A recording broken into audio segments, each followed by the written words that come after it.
So we're doing. Actually, let's practice the introduction of King of Kings, just because it's got the intro. Quickly, what is the order? Are these all back to back? There's 3, so there's a set of 3, and then we're good for like 2 hours almost. Okay. And then there's one at like 3:20, and then one at like 3:40 or something like that. Okay, so it's on the order. Yeah, it is on the order. Yeah. So. King of Kings.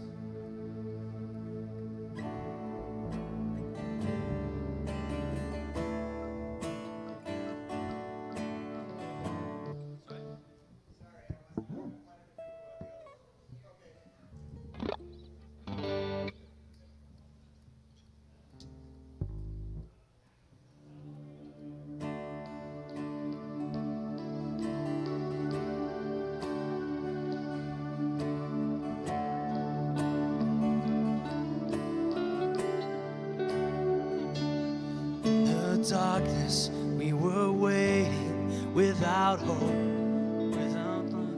That's fine, okay. Okay, so I got no notes for that too. yeah, I think I want to say we came in Chorus. at the chorus. We're gonna singing melody or parts? I don't. No, I want someone in to fulfill the law and prophets. Okay, Okay. I'll come in at 2 Okay. to fulfill.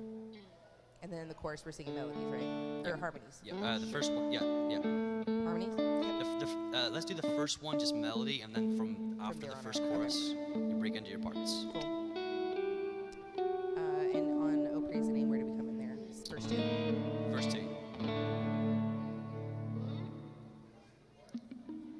And just so remember, after verse 4, we do the vamp and the chorus. So we vamp for a whole chorus measure, playing the chorus chords while Sarah reads.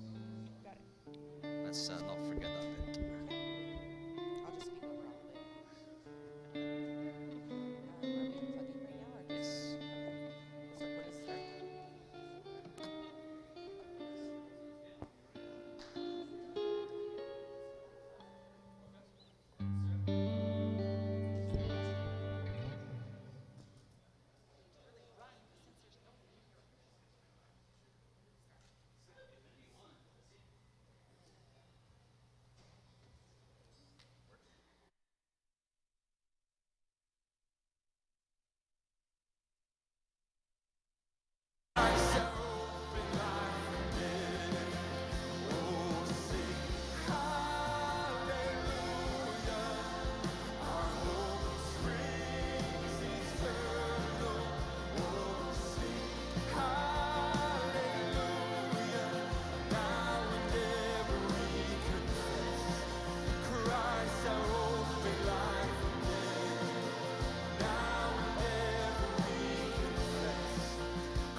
Whoa, oh, oh, oh, oh, oh, oh, oh, oh, oh, whoa, oh, oh, oh, oh, oh, oh, oh, oh, oh.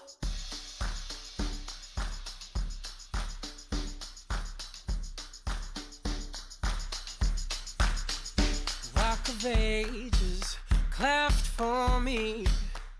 Let me hide myself in thee. Let the water and the blood from thy wounded side which flows be for sin a double cure. Save from wrath and make me pure. Not the labors of my hands can fulfill thy law's demands. Could my zeal no respite know? Could my tears forever flow? For sin could not atone. Thou must save and thou alone. Said thou must save and thou alone. Oh, oh, oh, oh, oh, oh, oh, oh, oh, oh, oh. Nothing in my hand I bring, simply to thy cross I clean. Naked coats to be for dress. Helpless love to be for grace. How I told her, fountain fly. Watch me Savior, or I die. Watch me Savior, or I die. Oh, oh, oh, oh, oh, oh, oh, oh, oh, oh. Watch me Savior, or I die.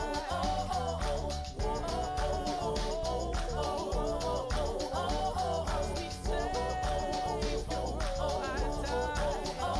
While that draws fleeting breath, when my eyes are closed in death, when I soar to worlds unknown, see the armor judgment throne, rock of ages cleft for me. Let me hide myself in thee. Oh, let me hide myself in thee. Oh, oh, oh, oh, oh, oh, oh, oh, oh. Let me hide myself in thee. Let me hide myself in thee. Let me hide myself in thee.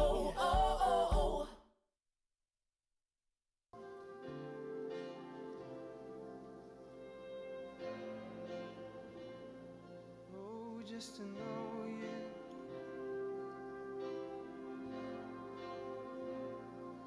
To really taste and see.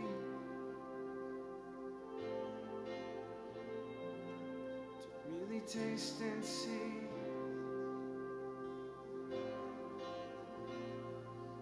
To really walk with you.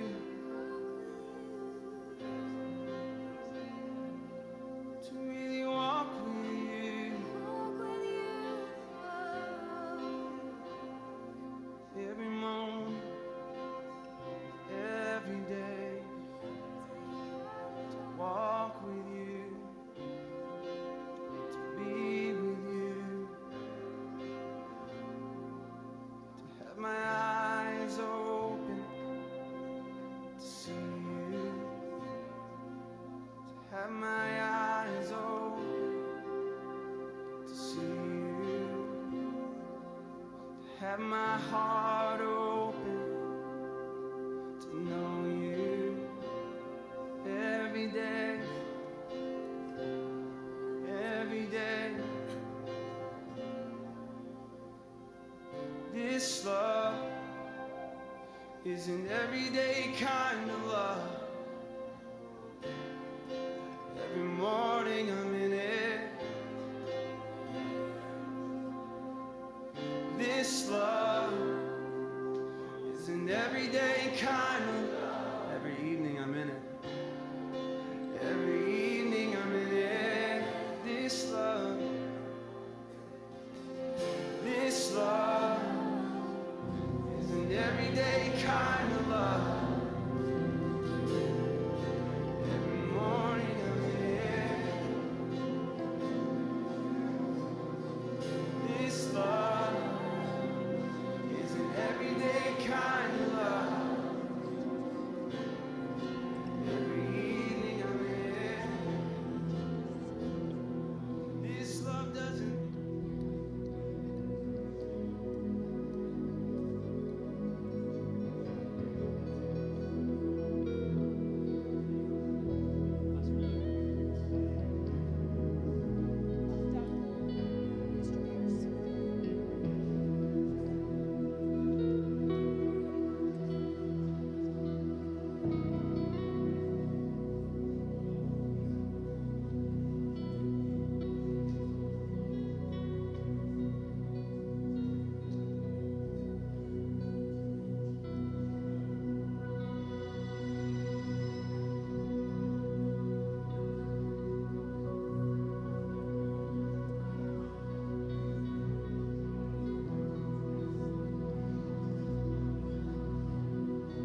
The Lord is my shepherd, I lack nothing. He makes me lie down in green pastures. He leads me beside quiet waters. He refreshes my soul. He guides me along the right paths for his name's sake. Even though I walk through the darkest valley, I will fear no evil, for you are with me. Your rod and your staff, they comfort me. You prepare a table before me in the presence of my enemies.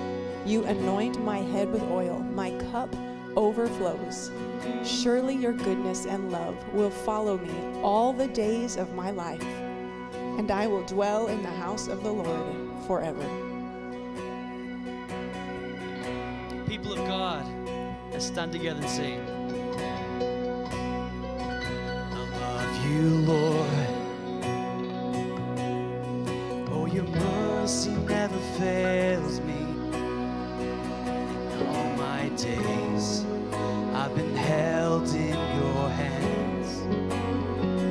From the moment that I wake up until I lay my head, oh, I will sing of the goodness of God. And all my life you have been faithful. And all my life you have been so good. With every breath that I am able, oh, I will sing of the goodness of God. I love your voice. You have led me through the fire in darkest night. You are close like no other. I've known you as a father. I've known you as a friend. And I have lived in the goodness of God. And all my life you have been faithful. And all my life you have been so good. With every breath that I am able, oh, I will sing of the goodness of God. Your goodness. Your goodness is running after, it's running after me. Your goodness is running after, it's running after me. With my life laid down, I'm surrendered now. I'll give you everything. Your goodness is running after, it's running after me. Your goodness is running after, it's running after me.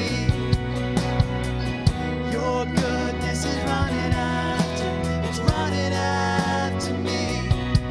With my life laid down, I'm surrendered now. I'll give you everything. Your goodness is running after, it's running after me. All my life. And all my life you have been faithful. All my life you have been so good. With every breath that I am able, oh, I will sing of the goodness of God.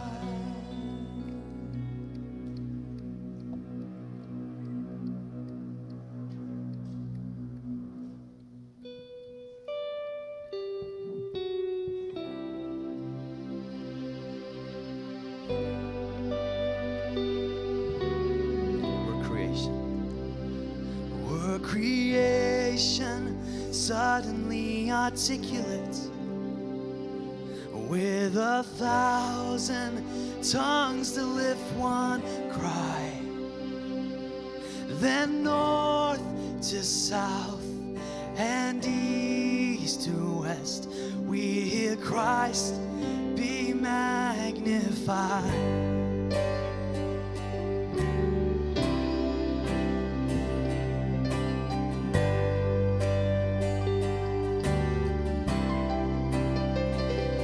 Were the whole earth echoing his imminence,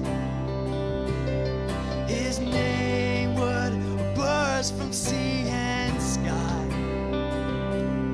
from rivers to the mountain tops, we'd hear Christ be magnified.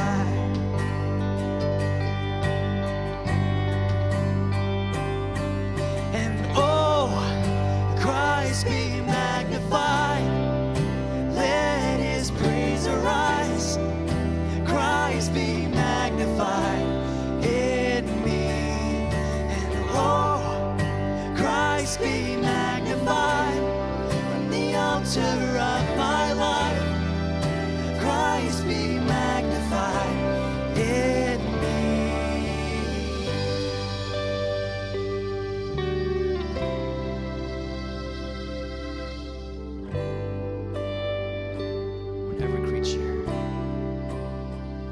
When every creature finds its inmost melody, every human heart is native cry.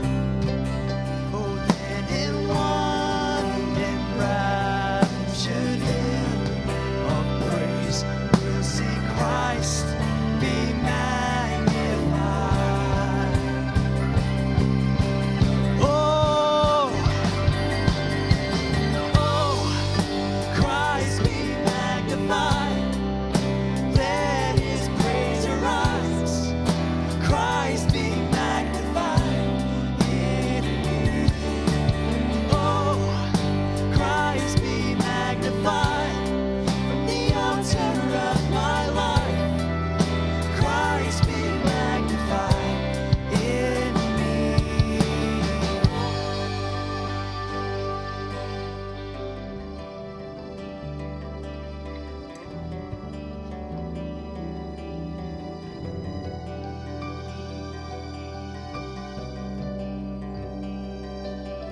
I won't bow to idols. I stand strong and worship you.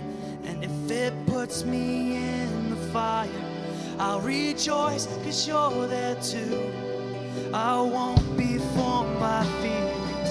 I'll hold fast to what is true.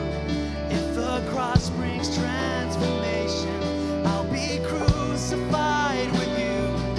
'Cause death is just a doorway into resurrection life. If I join you in your suffering, then I'll join you when you rise. You return in glory, all the angels and the saints. My heart will still be singing, my song will be the same. Oh, Christ be magnified. Let his praise arise. Christ be magnified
I just want to speak the name of Jesus over every heart and every mind.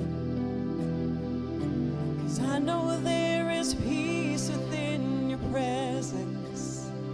I speak Jesus.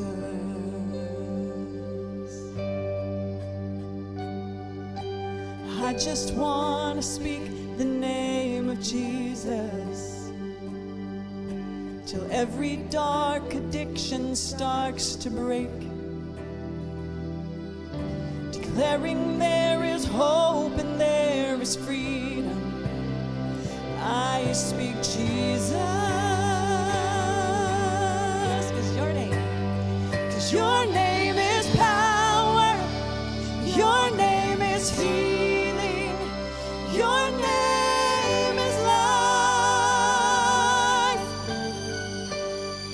Break every stronghold, shine through the shadows, burn like a fire.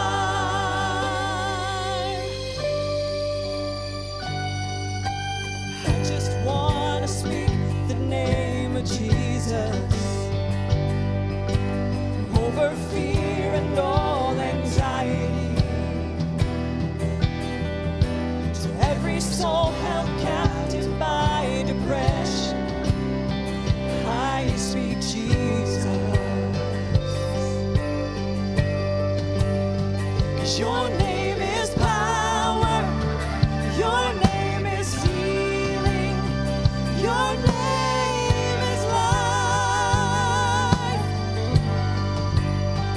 Break every stronghold, shine through the shadows, burn like a fire. 'Cause your name is power, 'cause your name is power, your name is healing, your name is life. Break every stronghold, shine through the shadows, burn like a fire. Shout Jesus from the mountains. Shout Jesus from the mountains. And Jesus in the streets. And Jesus in the darkness over every enemy. And Jesus for my family. I speak the holy name, Jesus.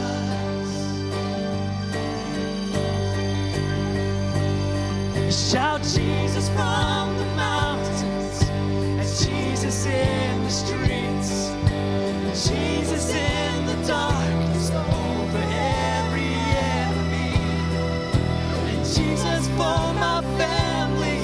I speak the holy name, Jesus. Shout Jesus, shout Jesus, Shout Jesus from the mountains, and Jesus in the streets, Jesus in the darkness over every enemy, Jesus for my family. I speak the holy name, Jesus. 'Cause your name is power, your name is healing, your name is life. Break every stronghold, break every stronghold, shine through the shadows, burn like a fire. Your name is power. Your name is power, your name is healing, your name is life. Break every stronghold, shine through the shadows,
Well, did you have a good lunch?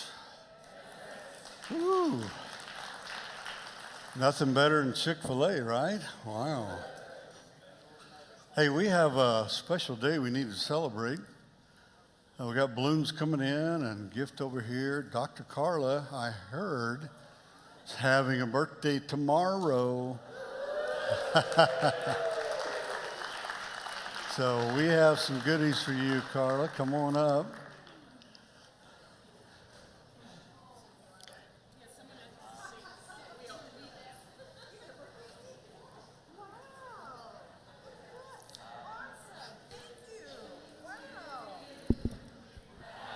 Birthday to you.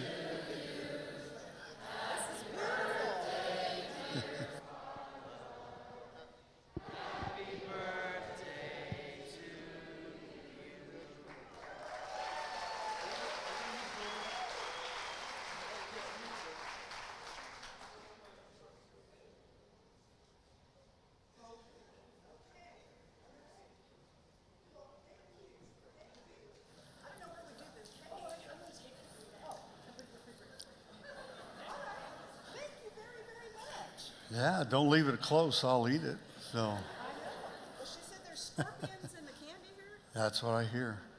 Scorpions in the candy. or else it's bad luck. Must be Arizona stuff. I left those. Hang on, I'm going to be right back.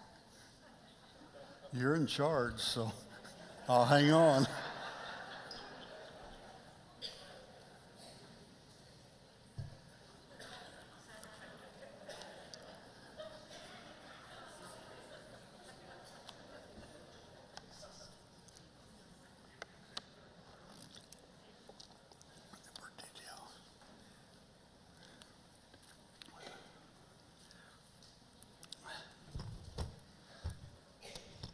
Now I'll just sit behind these balloons. That'll be nice. Here's somebody's LED, PED, something. Somebody's pedals on the floor. Your wife said I'm supposed to look in this bag. Am I supposed to go through this? Sure, why not? This is really going to help you give your report. All right, cactus candy. Prickly pear flavored cotton candy. That looks awesome. Arizona. What is this? Desert fruits and cactus. I'm guessing that's like, I don't know what this is. Prickly pear, maybe? I don't know. Is this like Turkish delight but made from Arizona? Sounds good to me. Is that what that is? Oh, and then we've got something that'll take out, does this take, oh, this is chocolate bar. I thought maybe it was like the taffy stuff that would take out your fillings. And this is the chili lick supper jalapeno flavored. All right, lots and lots of goodies. So thank you very, very much. And it's a joy to be here and celebrate this and another year of getting older. My mother was Canadian. Tomorrow is Canada Day, Dominion Day. So she always thought that was kind of cool that I was born on her holiday. All right, we do have the results of the elections. Let's see if we can figure these out. Said one for you and one for me.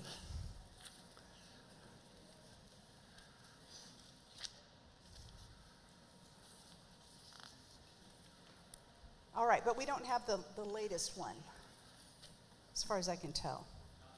Not the layperson one. All right. Well, District Advisory Board, ordained minister, term to expire 2027. Josh Jorgensen received 111 votes. Jamie Levi, 72. Jeff Phyllis, 69. You've elected Josh Jorgensen. Congratulations, Josh. NDI Chair Clint Augustin, term to expire in 2025. 248 yes, 4 no. Congratulations, you've been elected to that position. NDI Board Member, term to expire 2026. Josiah Osland, 108. Denise Burns, 76. Melissa Reitmeyer, 68. You have elected Josiah Osland. Congratulations. And then for the district NMI council, vote for up to 10. It looks like you voted for up to 10. And we congratulate Cindy and Jeff and Penny and Susan and Katie and John and Donna and Joshua and Marilyn and Jim. Congratulations and thank you for being willing to serve. Well, the last 2 years has been a real privilege for me to be your general superintendent and to work together with your district superintendent and his wife. It's been a great time to get to know them better. I've loved being a part of your district, got to come here and be at Ministers and Mates Retreat, and that was just a tremendous time to get to be with all of you. We've just had really nice times of fellowship, and I have grown to love Doug and Becky Pierce. Let me just tell you, they are incredible leaders, and I'm so grateful for them. Yes, and the work that they are doing. So I am really looking forward to hearing your report today. Let's welcome him as he brings his report to us this afternoon.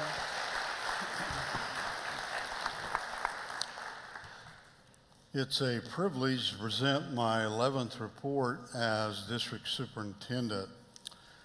Since some of you are new to the district, I have a picture of our family. I think they're going to put it up on the screen here.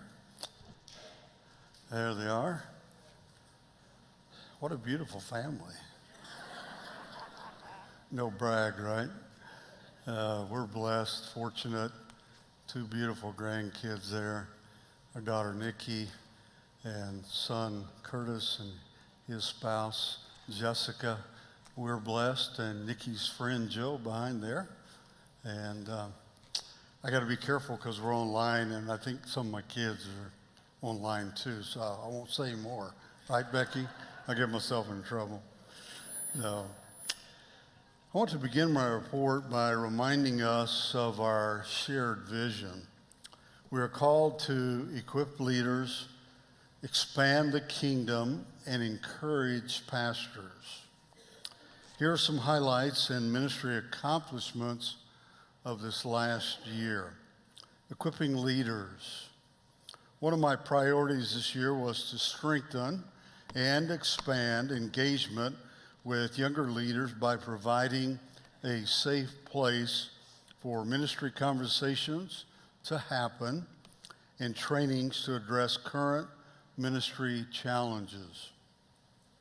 Along with Reverend Matt Dennis, we implemented a series of scheduled times to get together with younger leaders for coffee or for a meal, whatever fits their schedule. And those are going to continue into the new year. I also schedule one-on-one times with them, and those have just been really, really exciting for me, very fulfilling, and listening to them and what their dreams are for the future. Online pastors' forums with Dr. Brian Delbridge occurred monthly and included a variety of relevant topics with different ministers participating with us. We brought back the Pastor's Equipping Day.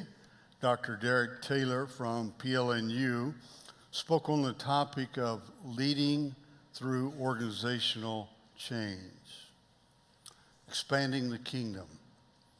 Another priority was restarting the Sholo Church, plus exploring missional partnerships with other churches. I am pleased to announce that Reverend Matt and Tanisa Musser arrived in Sholo last August. They are off to a great start. Thanks to our district NMI, Sun City Church, and others who are partnering with us. Reverends Jad and Jamie Levi are doing well with their ongoing development of missional communities led by a team of passionate city missionaries. We helped their team go to General Assembly. They're very young leaders. Some of them have minimal exposure to the Church of the Nazarene, and so as a district, we helped them get them to General Assembly, and that was a very beneficial time for them. They are ministering to around 1,000 people in jails, the VA Center, on reservations, a women's shelter, the downtown YMCA here in the Phoenix area, and other places of ministry opportunity. We continue our partnership with the West Texas District and Dr. David Downs by co-sponsoring Reverend Michael Gatkak in his ministry with Sudanese people. You generously gave funds at last year's district assembly to purchase chairs for one of their churches. Also, he commissioned 27 deacons and 9 pastors this spring.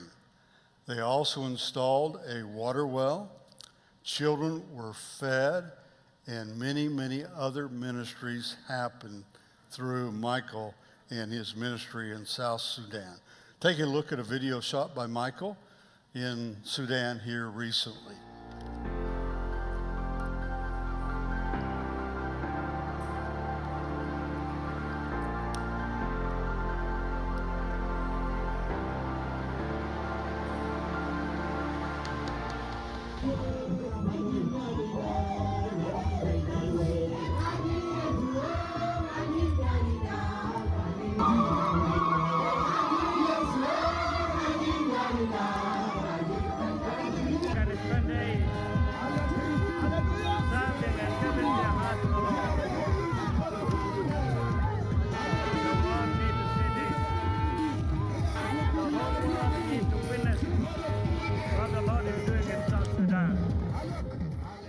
A lot of what you saw there happened because of you and your faithfulness.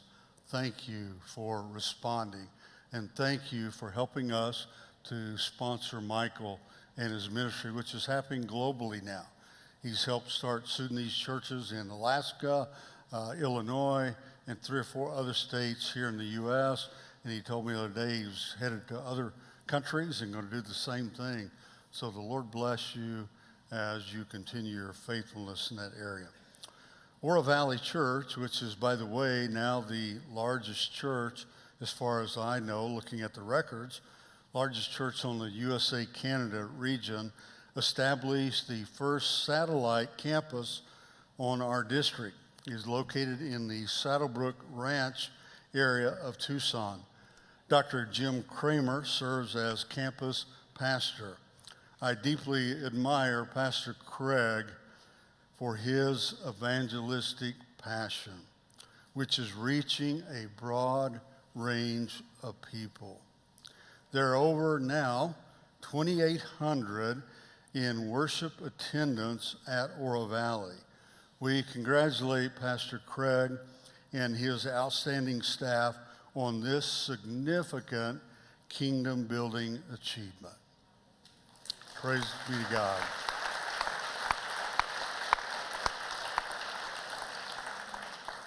Our working relationship with the Southwest Latin and Southwest Native American districts has been further enhanced this past year as we worked with their DSs and leadership teams.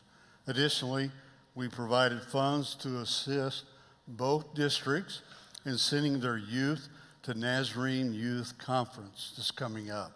Other ministry with them includes mentoring, work projects, and resource assistance. Here are a few other video highlights from around the district. Take a look at the screens again. A big part of our vision on the Arizona District is to see God's kingdom expanding everywhere we go. There are so many ways that you do that as individual churches, and we could not celebrate all of those today, but we want to highlight a few. This past year, we've seen gyms completed and sports ministry programs started and expanded and growing. We're so excited about those. We've also seen unique connections to the church that we want you to hear a little bit about today. The first one of those is in Tucson with Celebrate Recovery. People are connecting to the gospel in a unique way. My name is Pastor Curtis Birch. I'm pastor at Tucson Central Church of the Nazarene, and been asked to talk a little bit about the outreach of Celebrate Recovery. Celebrate Recovery is for anyone that has any hurts, habits, or hang-ups of any type in their life. For instance, last Friday night we had 208 attend along with children and youth. We have ministries for all. only about 1/3 of the people that come to Celebrate Recovery are involved in problems with drugs and alcohol. The rest have other challenges that they're allowing God to work through in their lives. And about 70% of those that attend Celebrate Recovery assimilate into the church. My name is Nathan Bernier, grateful believer in Jesus Christ, struggled with heroin and drugs for over 10 years. The ability to be at Celebrate Recovery and have victory over these drugs for almost 3 years, coming up October 18th, has been a journey above all journeys. When I found Celebrate Recovery, through my family, we found a home, an ability to be ourselves and to share what we were hurting with, what our habits were, and to heal. Having a pastor that is so involved with Celebrate Recovery brings a whole new atmosphere and a new drive and want to see what this church is all about. It made me become a member of this church immediately and find a foundation that I could really enjoy. Another way we've seen God's kingdom expanded over this last year has been in church restarts and also in bringing in multi-ethnic congregations together to worship. And so one of those unique stories that we've seen this past year is Encounter Christ Church with Pastor Leo and how they've been able to bring communities together for worship. My name is Leobardo Garcia. I'm the pastor for Encounter Christ Church of the Nazarene. And I just want to share with you how privileged we are to minister to refugees from Central and South America. They have a center here. We go over there, we bring them to church, we present the gospel to them, and also we give them a plate of food that we enjoy all together. It is a privilege for our church to be part of this type of ministry, and that's why we think we're here. God gave me a heart for the homeless people. I always wondered what was going on with them and why they were homeless, and I just wanted to feed them. That's all I cared about, was feeding them. Pastor Leo asked if I would consider a ministry and started feeding the homeless here in Tucson down the road and feed them food, but we also talked to them about the Bible. We have become friends with them, and it's really touched all of our lives to be able to do that. Community partnerships seem to be a natural way that we as churches are expanding God's kingdom where we are in the communities that we find ourselves. Turning Leaf Church, who we celebrated completion of their campus with last year, has invited MCSO to use a space on their campus to just do reporting and have a safe place to recover from calls. And you'll hear a little bit about that story and the unique partnership here. The other day, one of the officers dropped off this letter. It says, "I wanted to write a letter to let your church community know how much it is appreciated that you open up your church and provide a space for MCSO deputies.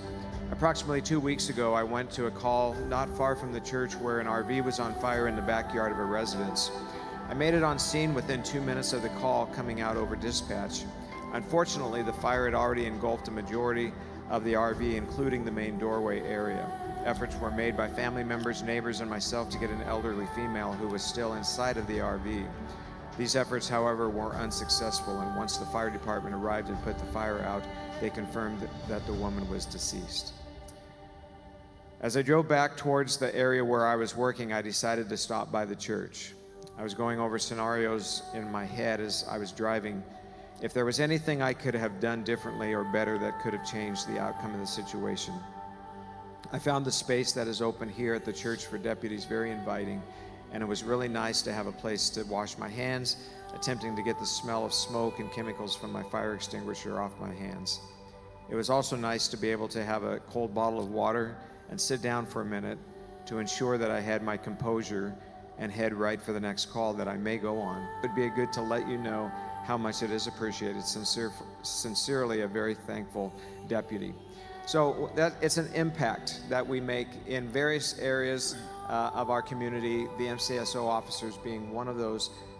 No matter what church you attend or what ministry you're involved in or where you currently serve, we believe that God has called each of us to expand His kingdom wherever we find ourselves. And we hope you'll continue to partner with us as we move forward as the Arizona District.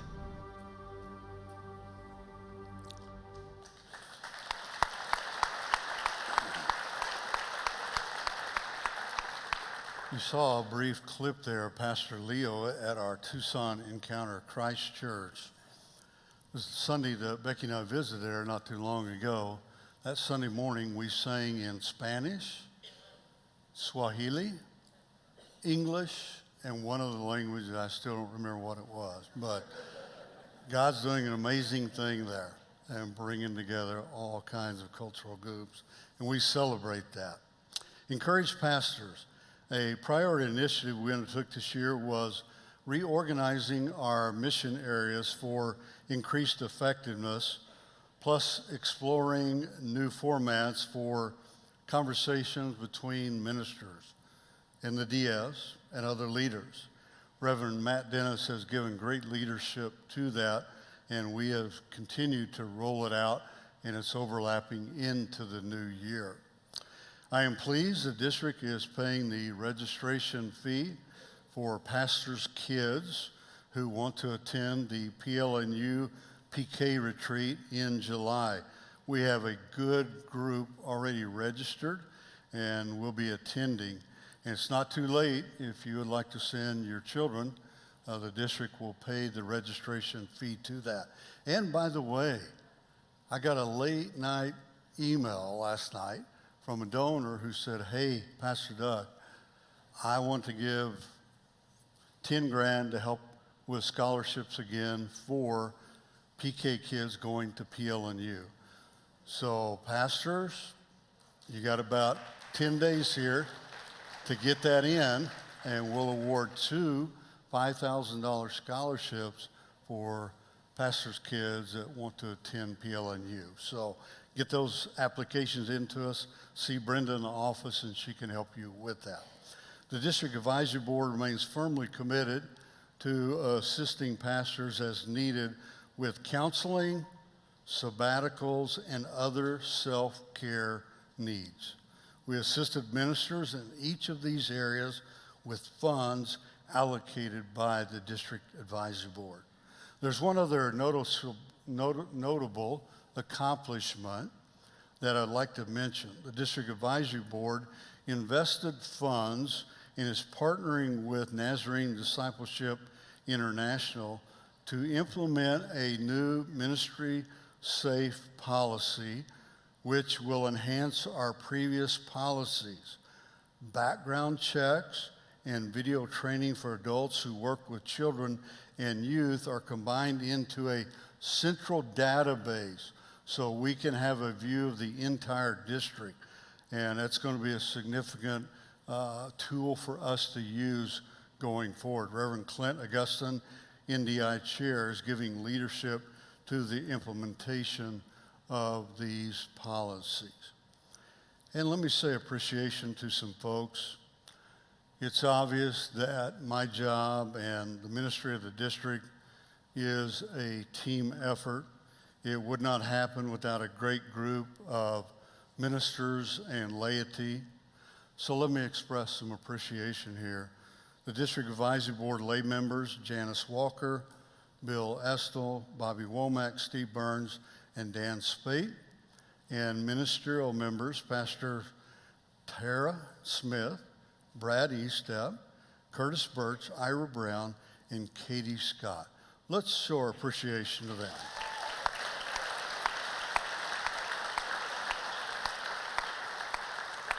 They put in a significant amount of hours and work, and I just love each one of them and appreciate all that they do for our district.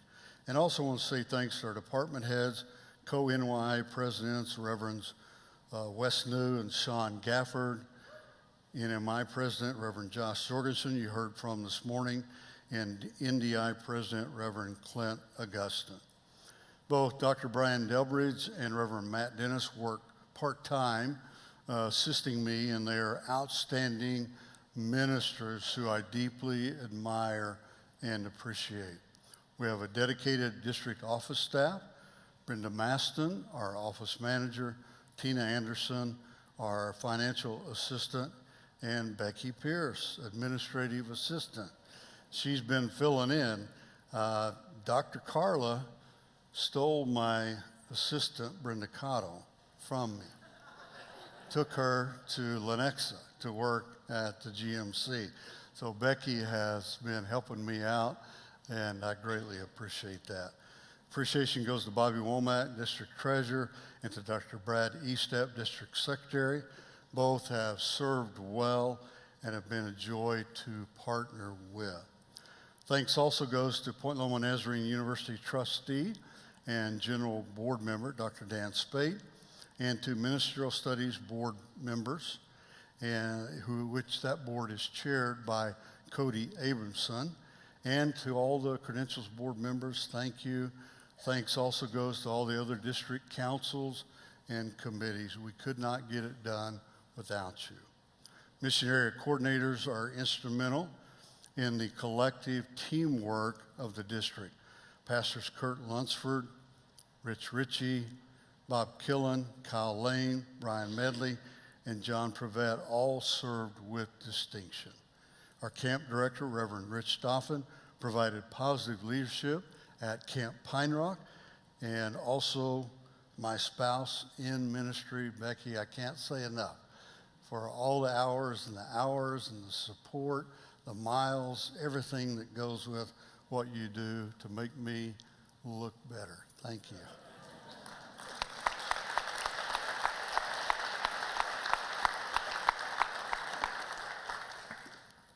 To all of our churches, ministers, and laity, let me say thank you for your hard work, your commitment to our shared accountability, and your generous investment in our denominational outreach and discipleship strategy. You are outstanding. Annually, I present both Servant Awards and a Pinnacle Leadership Award. Last year, I got caught up on the Pinnacle Award. Due to the pandemic, we were behind, and so we got caught up with those. This year, I want to present Servant Awards only. This award recognizes people who exemplify servant leadership. They serve faithfully, without fanfare or self-promotion of any kind. They just get the job done, no matter what the cost or sacrifice. And they do it with a Christ-like spirit. A quote by Max Dupree describes him well. He said, "The first responsibility of a leader is to define reality. The last is to say thank you. In between, the leader is a servant." 1 Corinthians 9:19 from the Message paraphrase says this, "Even though I am free of the demands and expectations of everyone, I have voluntarily become a servant to any and all in order to reach a wide range of people." I want to recognize the following people for their exemplary servant leadership. Please come forward as your name is called. Reverends Brian Shaw, Carla Derby, Brian Delbridge, Cody Abramson, plus a layperson, Sabrina Birch. Sabrina's not able to be here. I'm also awarding one to Josiah Oslin, who is not able to be here. He's on sabbatical. Sabrina's having some health issues today. I'm awarding one to Carla Derby, who will be here tonight. So come on, the three of you, come on, we got something for you.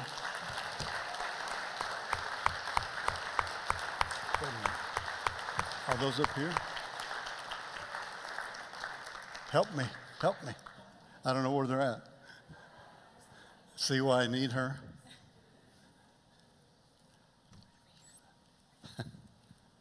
Right behind me. Yeah. Come on up here, gentlemen. The first one is to Cody Abramson. Cody is planting a church in the West Valley, Restoration Church, and he also is the new chair of our Board of Ministerial Studies, which is being combined this year into a Board of Ministry. Cody puts in tons of hours. He's bivocational. He teaches school in addition to everything else that he does for his church and for the district. So Cody, congratulations. There's also a gift card here for you. So, stay here.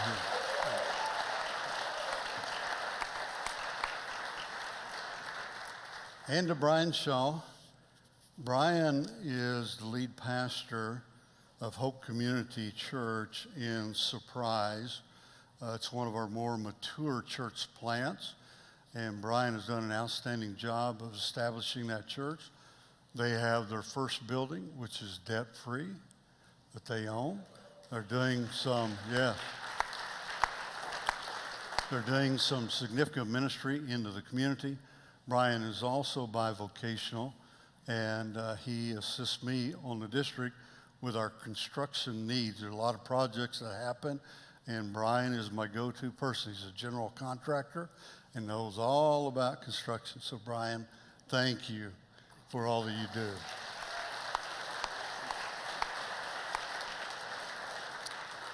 And to Dr. Brian Delbridge. Brian is Assistant DS. Brian just does whatever I need him to do.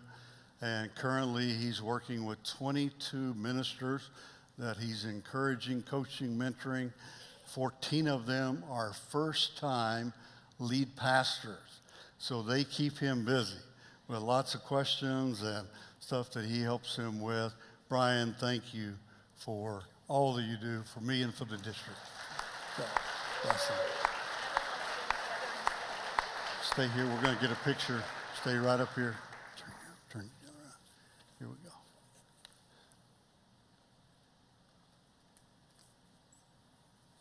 Thanks. Tyler's our photographer this year. Thank you, Tyler. Let's congratulate each one of them.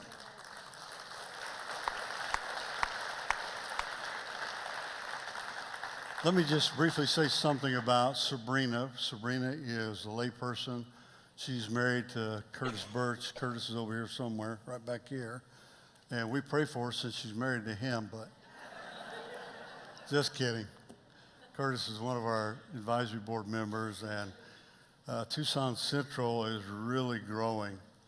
And part of the driver of that growth is Celebrate Recovery. You saw a bit of the video clip up here. One of the things I admire about Sabrina the most is she's able to integrate people that attend Celebrate Recovery on Friday night into Sunday morning and into the church activities and ministry. It's not two separate churches. It is one church. And so I really admire what Sabrina is doing there, and it's pretty significant. I'll present that at their church during the year. And also Carla Derby is our outgoing chair of ministerial studies, done an outstanding job in getting us set up with our computer server in the office, the mentoring program she developed. In addition, she is partnering with Southwest Native American District and is now getting them set up. And she's retired from all this.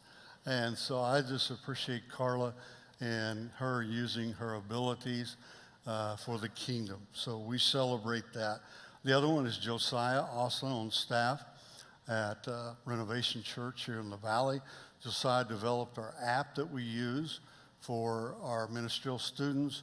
He's worship leader there, plus does some administrative work at the church there. He's led worship for camp meeting and many, many other things. And Josiah is a joy to work with. So let's congratulate all of them today.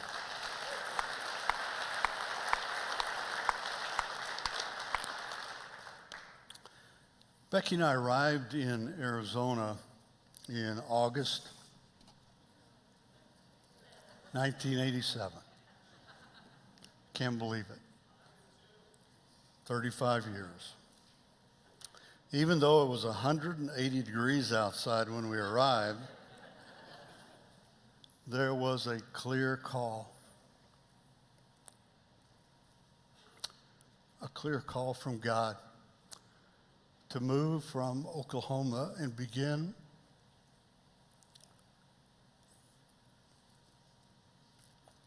a new season of ministry here in Arizona. These 35 years have been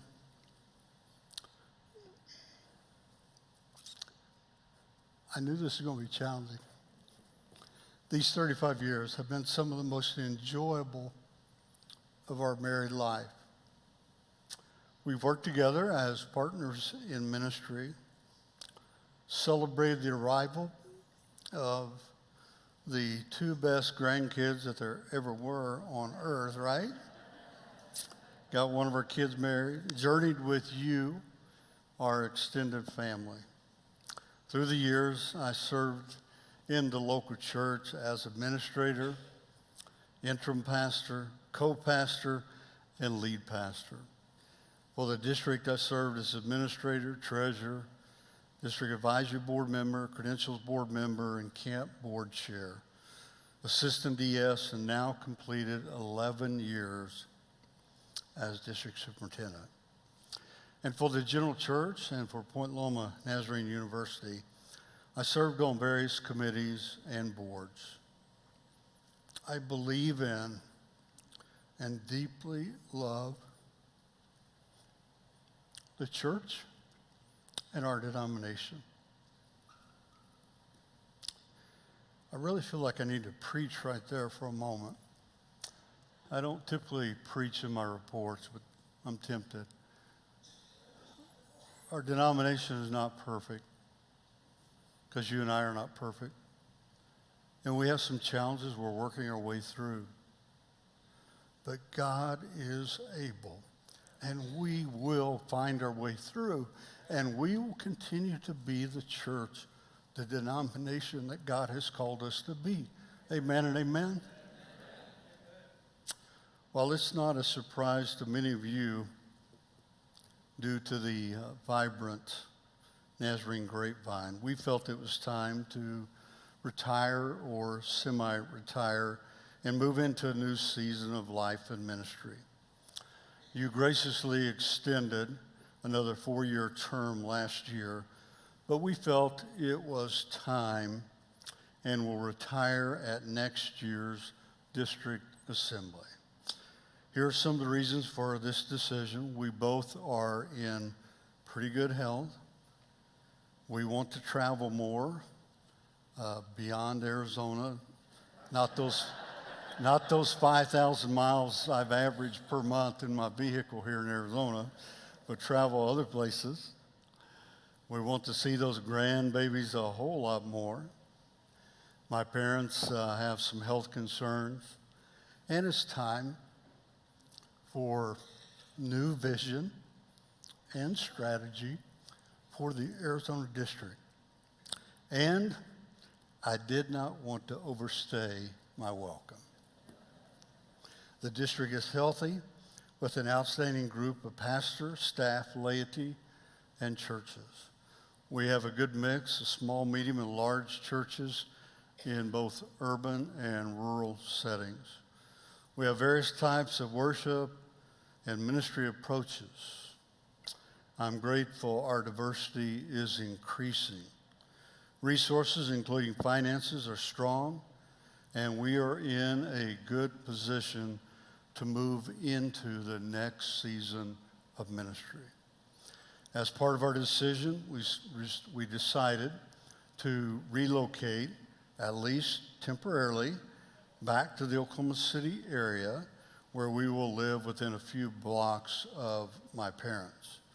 As some of you know, we do own an RV and love traveling in it, which we plan to do a lot more of that. Additionally, since our kids, and more importantly, our grandkids are in California, we plan on doing the winter visitor thing here in Arizona and also some in California. We have a deep love for the national parks in the West. We will continue to visit them so we can hike, fish, kayak, and enjoy the other outdoor activities that we love. My retirement will be effective with the District Assembly 2024, which is scheduled for May 10. As stipulated in the manual, I will serve 30 days following that. This year of transition allows me to complete commitments that I've made both here in Arizona and in other places. Important to me and the District Advisory Board, it enables the election of your next superintendent. As a lot of you know, prior to my election, the previous 4 DSs were appointed. And the advisory board and myself, we really wanted to give you the opportunity to elect your next superintendent. Becky and I look forward to seeing you around the district this coming year. We'll continue to serve you and do anything that we can to assist you in the days ahead as we wrap up our tenure on the Arizona district. As I often say to you,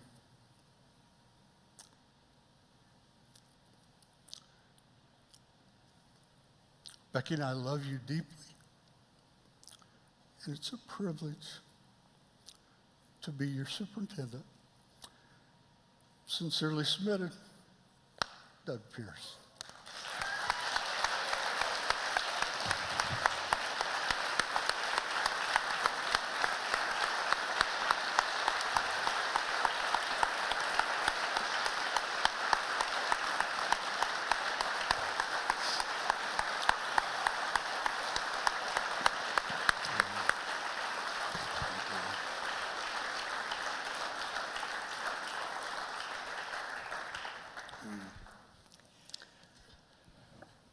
Doug, you're a hard act to follow. We're going to have Becky brought up here I'd like to be Becky beside to you here now. come up too. Your chief administrator.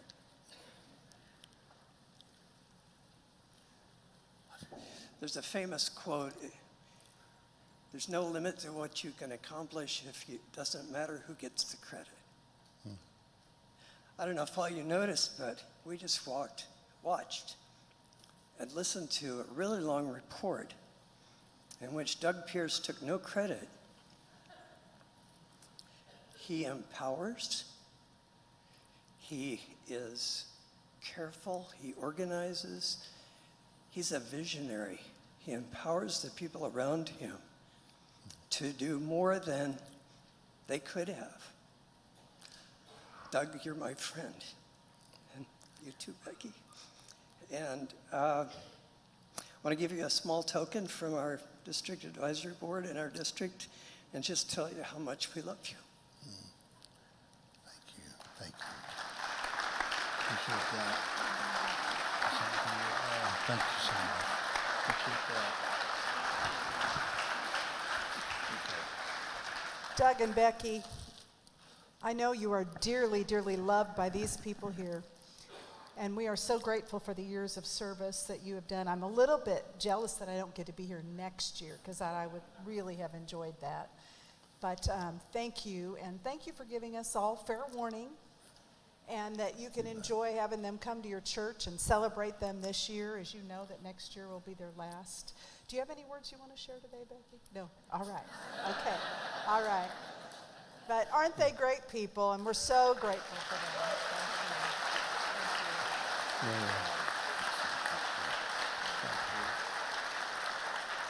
And I'm just going to take your wonderful warm applause as your reception of his report today. And just so grateful for this servant leader who does a terrific, terrific job. Thank you so much. I'm not sure exactly what we've got that comes up next. Do you want to help me with that? I'll be glad to if I can All get the right page of my notes here. Okay.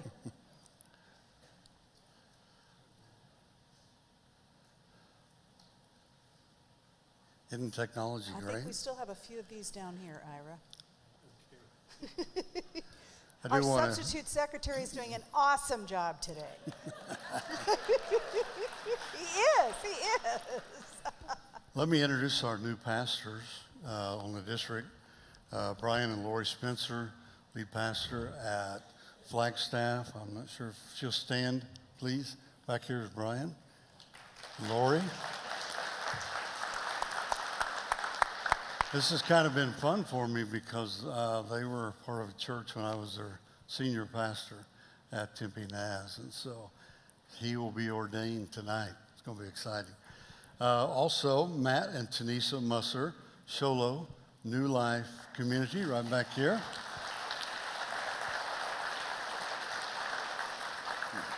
Curtis and Emily Strunk, Mesa Journey of Grace. I know Curtis is here. He's been helping us. There he is right over here. He's been helping us page. Curtis, thank you. Chrissy Ruth, Peoria lead pastor. And back here. Clint and Brenda Ayers are at Safford New Life. I saw Clint earlier in the back. He might have stepped out. And Leo and Brenda Garcia, I mentioned Tucson Encounter Christ Church. He has a ministry in Mexico. He's back and forth all the time, and so he is there right now. Patrick and Kealani Lyons at West Valley Family. Patrick, I saw you earlier. Over this way. There he is, way on there. We welcome you. Kevin and Lisa McGinnis, Chandler First, they returned to us.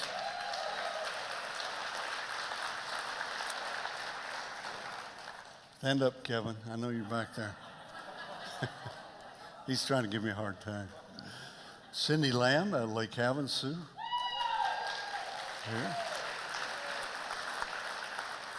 And a first for our district, Alex and Mary Paddock at Sun Valley. They are the first time that we've had Native American lead pastors. Welcome.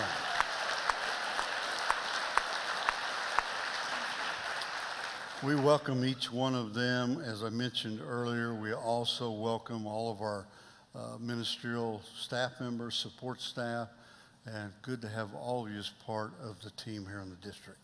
So,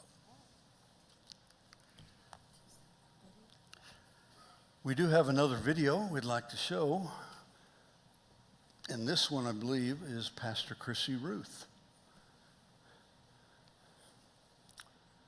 They're queuing up back there.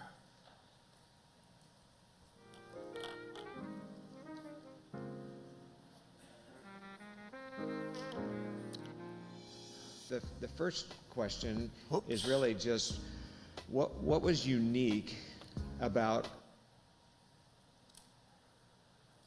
That one's our church planters and restarters. So.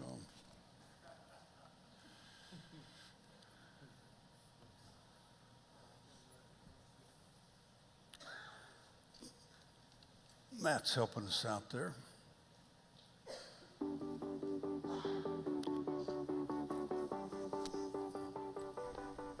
A big part of our vision as a district is to equip leaders well.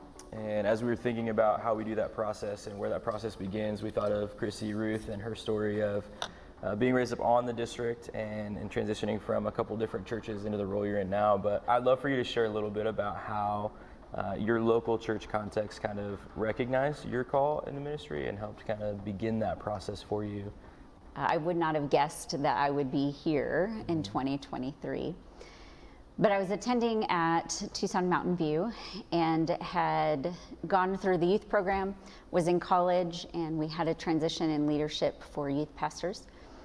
In the process, I ended up on the church board as NYI president, and it was interesting to hear some of the board members speak into my life. So even within the local church, it started by probably one comment from a board member who said, "Chrissy, I appreciate your leadership." And it was so weird to hear Chrissy and leadership in the same sentence coming from a board member who I respected. So he just kind of started talking through some things with me, what he was seeing, and it was interesting because it pointed out some things that I wasn't necessarily focusing on. I just know, hey, the teens need somebody to help lead a Bible study, and I'm willing to do that. Our lead pastor at the time, Pastor David Bostic, said, we have a place for you to serve. And they just provided the room and the space for me to grow as a leader and as a pastor. But I had classwork to do since I didn't finish a degree in religion. So he kind of helped walk me through that, and the church, local church, just gave me a space to minister and continue to grow and develop as a pastor.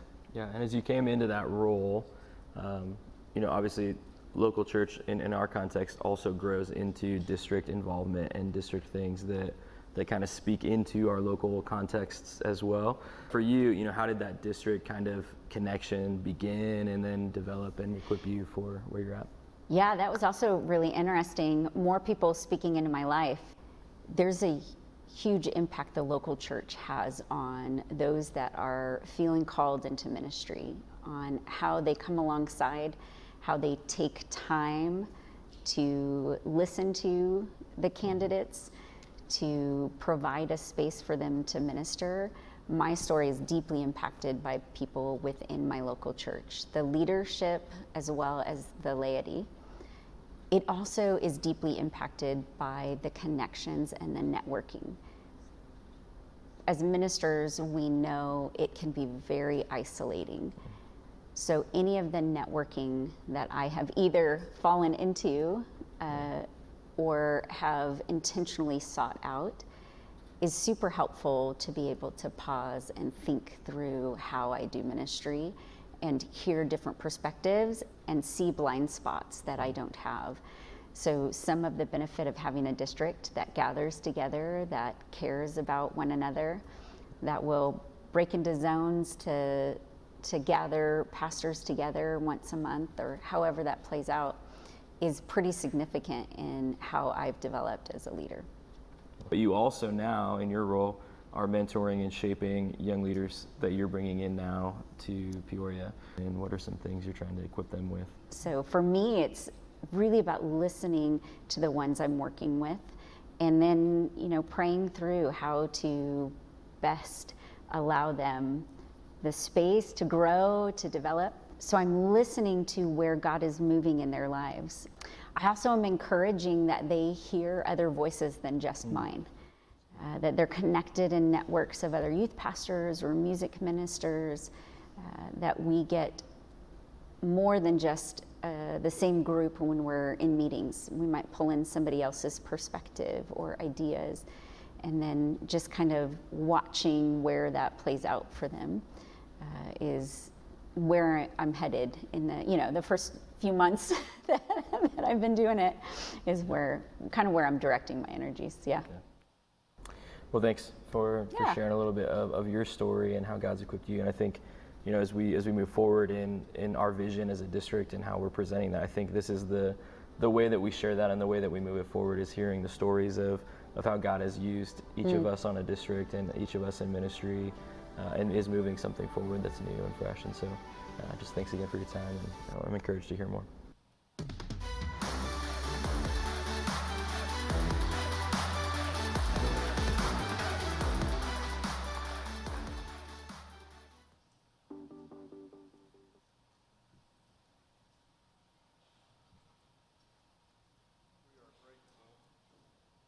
Helps if I turn my mic on. We are grateful for the sacrificial service and ministry of 6 retiring ministers. They're listed in the ordination program. You don't have those here today. And so we have some of the ministers with us. Today we're going to celebrate with them. We also know that this begins a new season of life and ministry. I have yet to find a pastor who completely retires from ministry. They find some pretty creative ways to do ministry in those years. So we celebrate that with them. I'd like to invite Pastor Dennis and Jennifer Bentley, and Pastor Robert and Edith Claiborne, Pastor Ed and Vicki Dean, and also Pastor Randall Davey to the front. Did I miss anybody that can't come on this way? Yep. You want to do it right down here? Just these stairs are a little steep up here. So we have a retirement plaque. And on the plaque, this is from Dr. Sundberg and the Board of General Superintendents, and she's going to join me, present the plaques. They're right here behind me.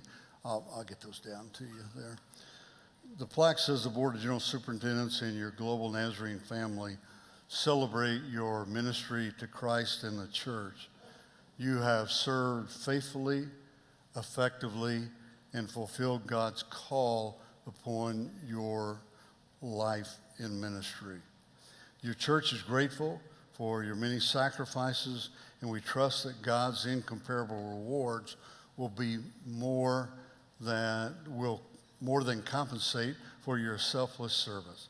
May Jesus Christ, the head of the church, continue to bless you and multiply your ministry in retirement. In addition, the Arizona District Advisory Board presents to you a towel and basin bronze statue designed by Scott Stearman. It's inscribed with "Do as I have done" from John 13.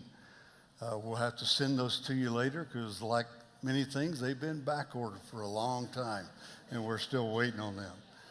I know that these ministers and spouses have served Jesus, and I want to say a heartfelt thank you to you for all your sacrifices through the years and your service to reaching people.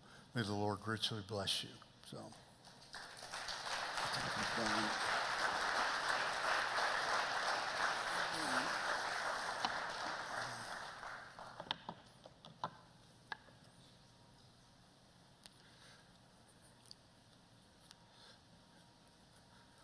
Let's see. Here's Robert right here. This is Robert.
We do have the results of the District Advisory Board layperson, term to expire in 2027. Rich Jacobs, 90. Joni Dennis, 83. Mike Hubsky, 39. Rich Jacobs, you have been elected, and we say congratulations.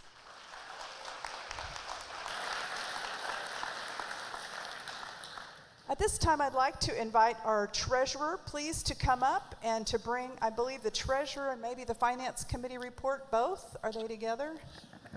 They are. All right. Looking forward to it. We appreciate Lloyd Raines filling in for Bobby. He had to head out for a wedding. So This is fill-in day, Ira. Me too. Dr. Sundberg, Reverend Pierce. Before I do that, if I might have one moment of personal privilege. Doug mentioned he has served as the district superintendent for 11 years. I was on the district advisory board with him for 10 of those years. And I was on the district advisory board for 1 year prior when we did our search. From the day we began our district superintendent search, we traveled around the district, we visited with churches and board members and everything. It was very clear that God was leading us to Reverend Doug Pierce to be our leader. We share one thing in common: we're Okies. True. We both came here from Oklahoma. I can't tell you how much I appreciate your leadership, the privilege it was to serve under you and with you for those years. And so for that, I will always be grateful and wish you the very best. On page 10 of your handbook, you will find the district treasurer's report. As he mentioned, Bobby Womack is unable to be with us today. He did this last year as well, and I filled in for him then. I'll just leave it at that. It's a brief report, so I will read that report to you today. I write this report with an attitude of thanksgiving, thankful for God's blessing and the faithfulness of his people in the Arizona district. Our church giving to our budgets have remained strong in the midst of financial hardship and uncertainty. I believe as we put God first, he will provide for all of our needs. Matthew 6:33 reads, "But seek ye first the kingdom of God and his righteousness, and all these things shall be added unto you." Our district superintendent, advisory board, and staff have endeavored to be good stewards of the funds you have entrusted us with. I would like to commend Tina Anderson, our bookkeeper, who continues to do an excellent job in overseeing our finances on a daily basis. Brenda Maston, our office manager, has given great support and direction. Rich and Trish Stoffen have managed our Camp Pine Rock finances well, giving us a strong consolidated revenue statement. A full audit of all financial statements for year-end April 30, 2023 is being conducted by Baker Tilly, LLP, certified public accountants, and their report will be on file in the district office. We have received payments from allocated church budgets as follows. District allocation, $498,843. The prior year was $476,587. The education allocation, $261,305. The prior year, $247,977.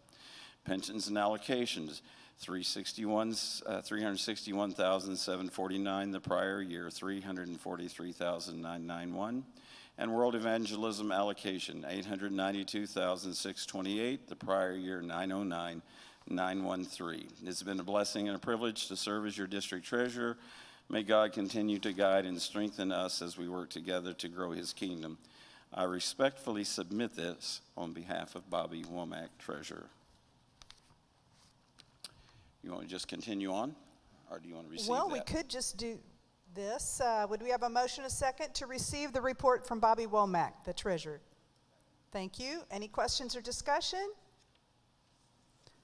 All in favor, please say aye.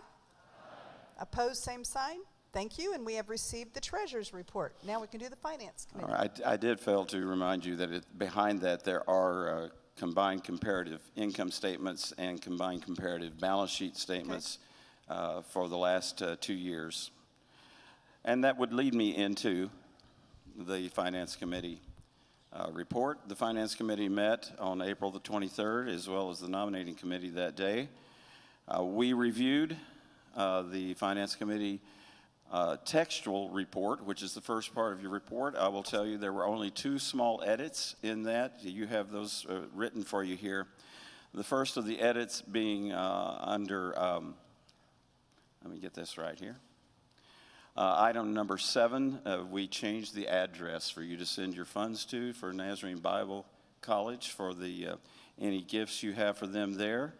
And the second was under pastoral care. Under number B, housing, we included a clarification that renting may be also a possible solution for pastoral housing. I do want to remind you that on that very first page, there's an item there that says that the district allocations that we ask from churches, the assessments, are 3% of the church's income. I want to continue to commend Pastor Doug and his leadership. My understanding that is probably the lowest assessment of any district, at least in the USA, Canada. And we have maintained that, and we have maintained the integrity of the income that the churches give to the district to operate the district. It is a great, that's a great commendation, because that is not an easy thing to accomplish these days. So congratulations to the DAB and to Pastor Doug for keeping the assessments. If you've come from another district, pastors, you know that this is a real blessing. Then I also want to remind you delegates, especially if you're church board members, Please pay attention to the pastoral care section. There's a great deal there listed. Our church boards really should review this annually to be sure that our pastors are being cared for by the church in the manner that they should be cared for. There's quite a listing there of things that we need to review and to consider. So please be reminded that our pastors need the care of their church. And those items are listed for you as a part of the Finance Committee report. Then we reviewed, line by line, the expenses of the district operations. We reviewed those and assessed for this next year what those expenses will be. And you will find that on the budget page. I will tell you, we were able to come up with a balanced budget for the year. Everything balances out if income is as predicted. We were able, especially in that first section, salaries and benefits, we did take care of our district office staff. And I would like to say my thanks as well to Brenda Maston, to Tina Anderson, to Becky Pierce, and to Pastor Doug. If you live in the real world, you know that things have gone through the roof, expense-wise, and we did our best to take care of our staff in this budget. So the budget is here for you to look at. The unified budget comes out to a total of $632,726 for the year 2023-2024. It is a balanced budget.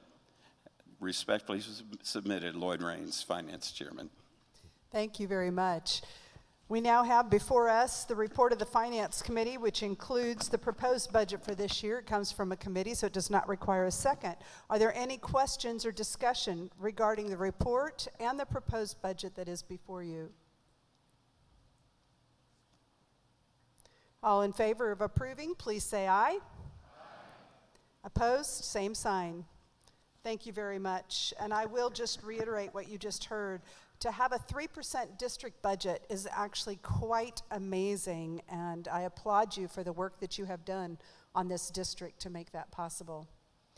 Do you have an update or a video you wanted to share? All right. We are ready to invite Dr. Bob Brower to come on up and share the report from Point Loma Nazarene University.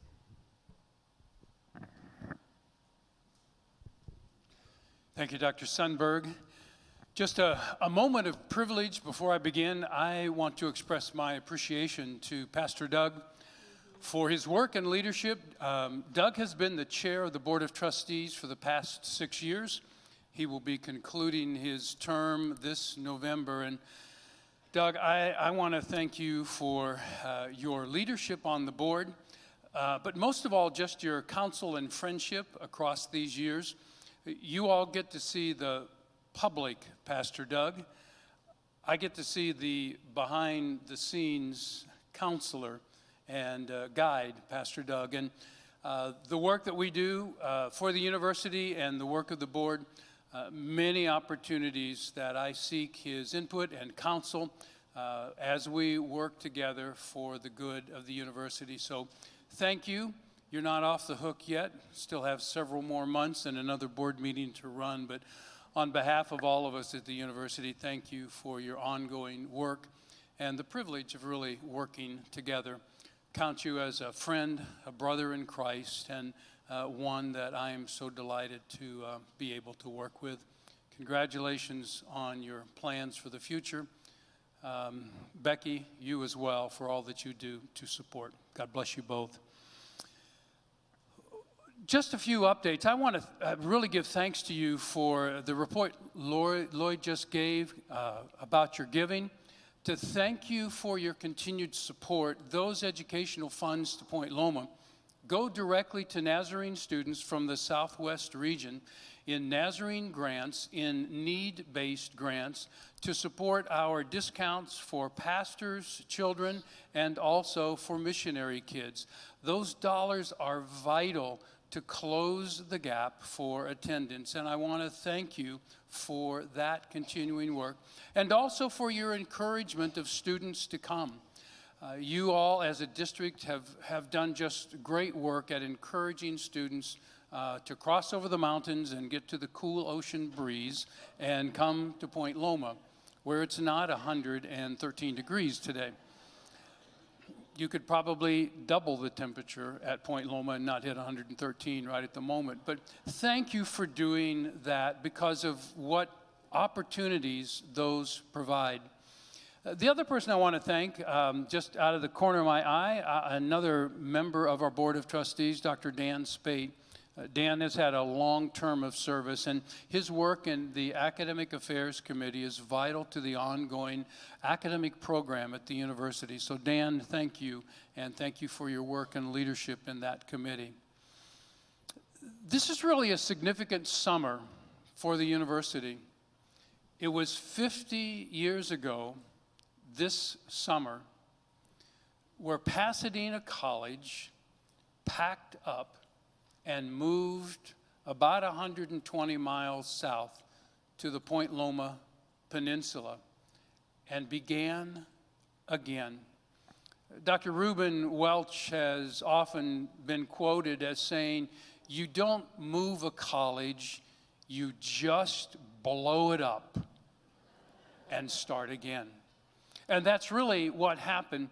If you remember, Pasadena College was jammed kind of up against the mountains in 17 little acres in a neighborhood that was pretty hostile and just didn't much like having the college around about it. It wasn't able to grow.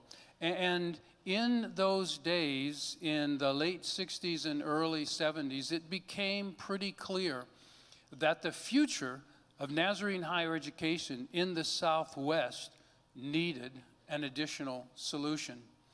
And Dr. Shelburne Brown began to pray and to seek God for a future. And just perhaps by not really coincidence, but providence, Dr. Beryl Dillman was in San Diego for an education conference for faculty in the School of Education. And he heard about this campus in San Diego that was going to be sold. He went back and told Dr. Brown that there's a campus called United States International University, the Cal Western branch of that, that's going to be coming up for sale, frankly, because it's in financial trouble. Dr. Brown began to investigate and most of all began to pray. Took it to the Board of Trustees expecting that God had a plan for them. And the board said no. Dr. Brown left to go to the ministers' meeting in the Hawaii district, and in that time spent that week praying and seeking God's direction, asking for real clarity of God in his heart for Pasadena College. I'm told that when he came back and again met with the board, that Dr. Brown was so aglow with the presence and spirit of God that it was unquestionable that the message Dr. Brown had received from God was go. And the board voted to begin the process to move. And that was the easy part. You see, they had to buy a campus with no funds, and by the way, there was still debt on the Pasadena campus. And yet, through all of that, God was faithful, and God provided a future. From what I know in our study and looking at the context of higher education today, Pasadena College could not have survived in the needs that exist in higher education, particularly Christian higher education, had it not taken the bold step 50 years ago to move. You see, if you have a big dream, you may as well risk losing everything for the dream if you know God is in it. And so Dr. Brown began, and they moved south. They cut up the prayer chapel, which Dr. Ron Benefiel and some of his student colleagues had envisioned and had just been built on the campus, and moved south to begin again. And over the years, God has blessed and God has brought about a miracle. This last fall was our largest traditional undergraduate enrollment in history, and we're capped as a university in our enrollment, and yet God has blessed us with many, many ways. We now operate off of 5 different campuses: the Point Loma campus, the Liberty Station campus, just 2.5 miles from the main campus, the Mission Valley Graduate Campus, another 8 miles away, the Bakersfield campus up in the Central Valley that's been there since 1999, and just recently we added the new Balboa Regional Campus about 6.5 miles from the main campus, where the College of Health Science is, and where we began offering 2 summers ago the very first graduate program in physician's assistant in the entire San Diego County region. And this fall, in just about 6 weeks, we'll launch our graduate program in the Masters of Occupational Therapy, along with 5 other graduate programs there at that center. And the reach and the influence continues. But while all of those are good and very meaningful, what I am most pleased with is what I call the transformational power of Christian higher education. It doesn't take much to look around our communities and to know that perhaps no time in our history, certainly not in my professional life in higher education, has there ever been a need greater than now for Christian higher education to prepare women and men for lives of service in the church, in professions around the country and across the world. I was so pleased to see the many ways that Pastor John Moore talked about the intersection of Point Loma in the many places around the world in missions and activity of our graduates in making a difference. We just had our LoveWorks teams, our international mission teams, come back from their short-term mission assignments in May, and the transformation that occurred in places like the Philippines and in Ecuador and in Jamaica and just around the world, that partnering with Nazarene Missions, we have an impact not only in those moments, but in the lives of students as they continue to serve and make a difference. It's the 30 student ministries that work throughout the year in the community to make a difference, whether it's our Surf and Serve group that ministers down in Ocean Beach, oftentimes with kids that have run away from home and are hanging out in a little beach town and need the presence of Christ at work. Just a month or so ago, I met with one of our business professors and was just talking to him about what they were doing in the School of Business. And he told me about his work to organize all of the business clubs this year, that they would take their skills in business and try to work out their ministry to others. And he said those students partnered with an outside organization to identify 1,035 families who had medical bills that those families could not pay, and raised funds to buy down medical debt valuing $1.5 million, that 1,035 families could be cleared from their debt and move on with their lives. It's not a ministry I heard much about, but I thought these are men and women in the School of Business finding ways to use their talents and to make a difference. Thanks be to God for creative work to care for and minister to others. It is really about lives of transformation. And I've got a short video of a student who's been a student leader on our campus in spiritual development over her time there. And I'd like you just to take a look at this and hear some about her life now that she's moved into graduation and looking for her future. But let's share this video.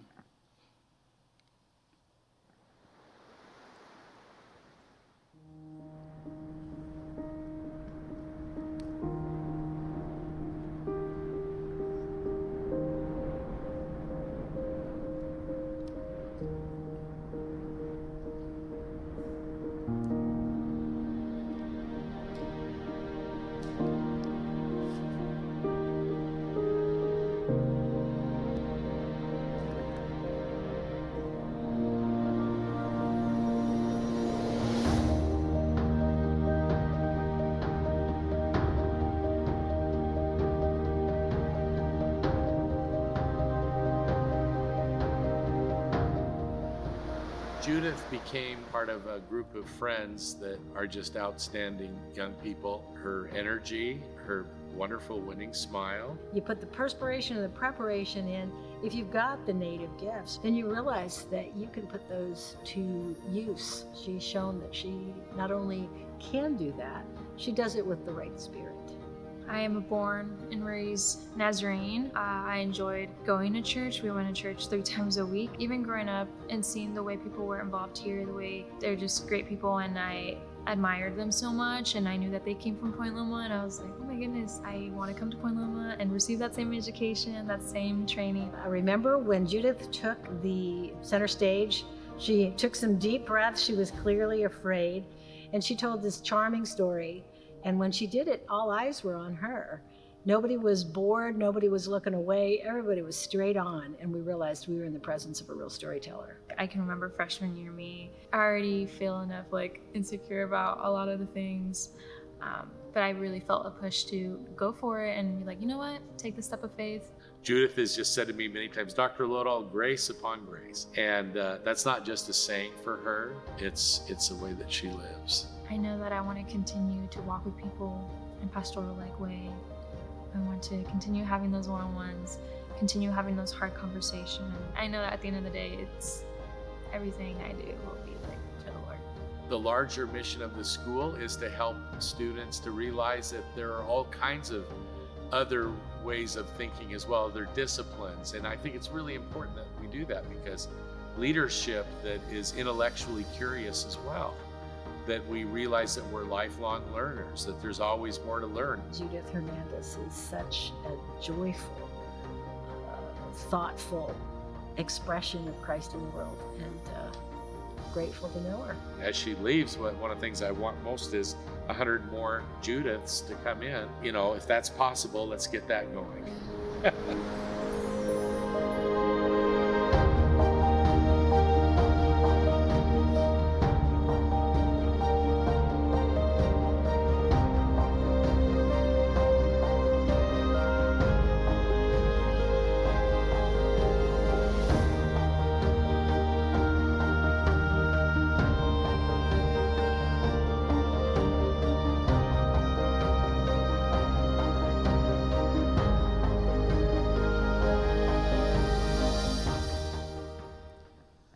"121 years ago, Dr. Brzee began what is now Point Loma Nazarene University out of a commitment that 5 women in his church had to pray that God would move to make a difference in Dr. Brzee's call that he might begin a college, because their belief was that what the church needed was Christian higher education. And Dr. Brzee began, and through the struggles across time and the challenges across time, the university has persisted through the grace and mercy and blessing of God. There's probably never been a tougher time than today to be in Christian higher education. And as we look to the future, I've got 3 things I'd like to ask of you. First is your prayers. We need people praying for our students, praying for faculty and staff, praying for the work of the university. I pray for God's wisdom upon us. I pray for God's protection and care. These are challenging days. In addition to prayer, I am praying that you would also be an advocate for Point Loma, for Christian higher education. I remember when I was growing up, I remember our pastor literally dragging us to the college in my zone.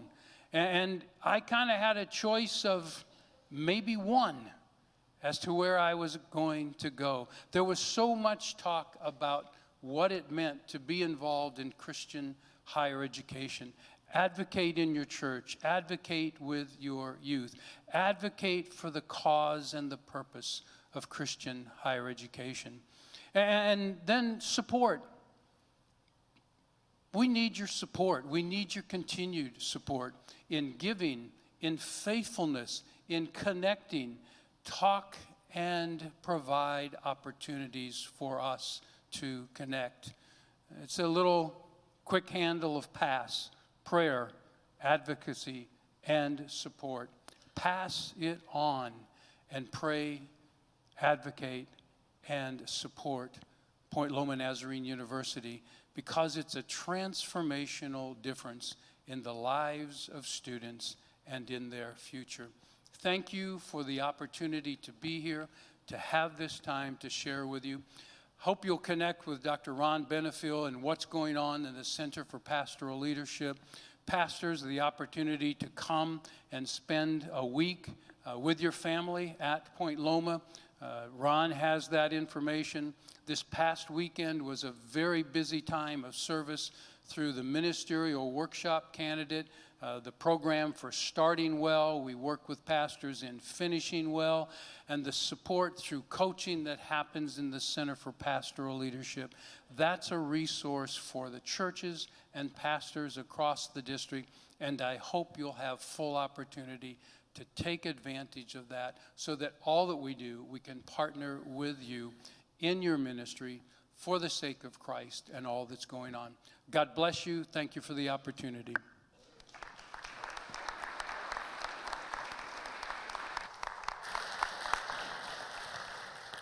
Dr. Brower, you can't leave quite yet. Bob and Linda completed 25 years service to Point Loma Nazarene University. And Linda, if you'll come up, we want to recognize them for that. At chapel in our spring meeting, we honored them and shared a lot of really affirming comments from the Board of Trustees and others. It's amazing how difficult this job is. All the constituencies that they have to face and deal with, and they're in an environment that's not always conducive to Christianity in California, and Christian schools that they get beat up quite a bit. But these two people display Christ-like spirit in all situations that they are in. And I just want to say thank you to Bob and Linda. Linda is right there with him all the time. When we're on campus, she's there interfacing with parents and grandparents and students. They love her, and she makes Bob better, right? So we've got a gift card we'd like to give you and celebrate and say thank you for 25 years of outstanding service.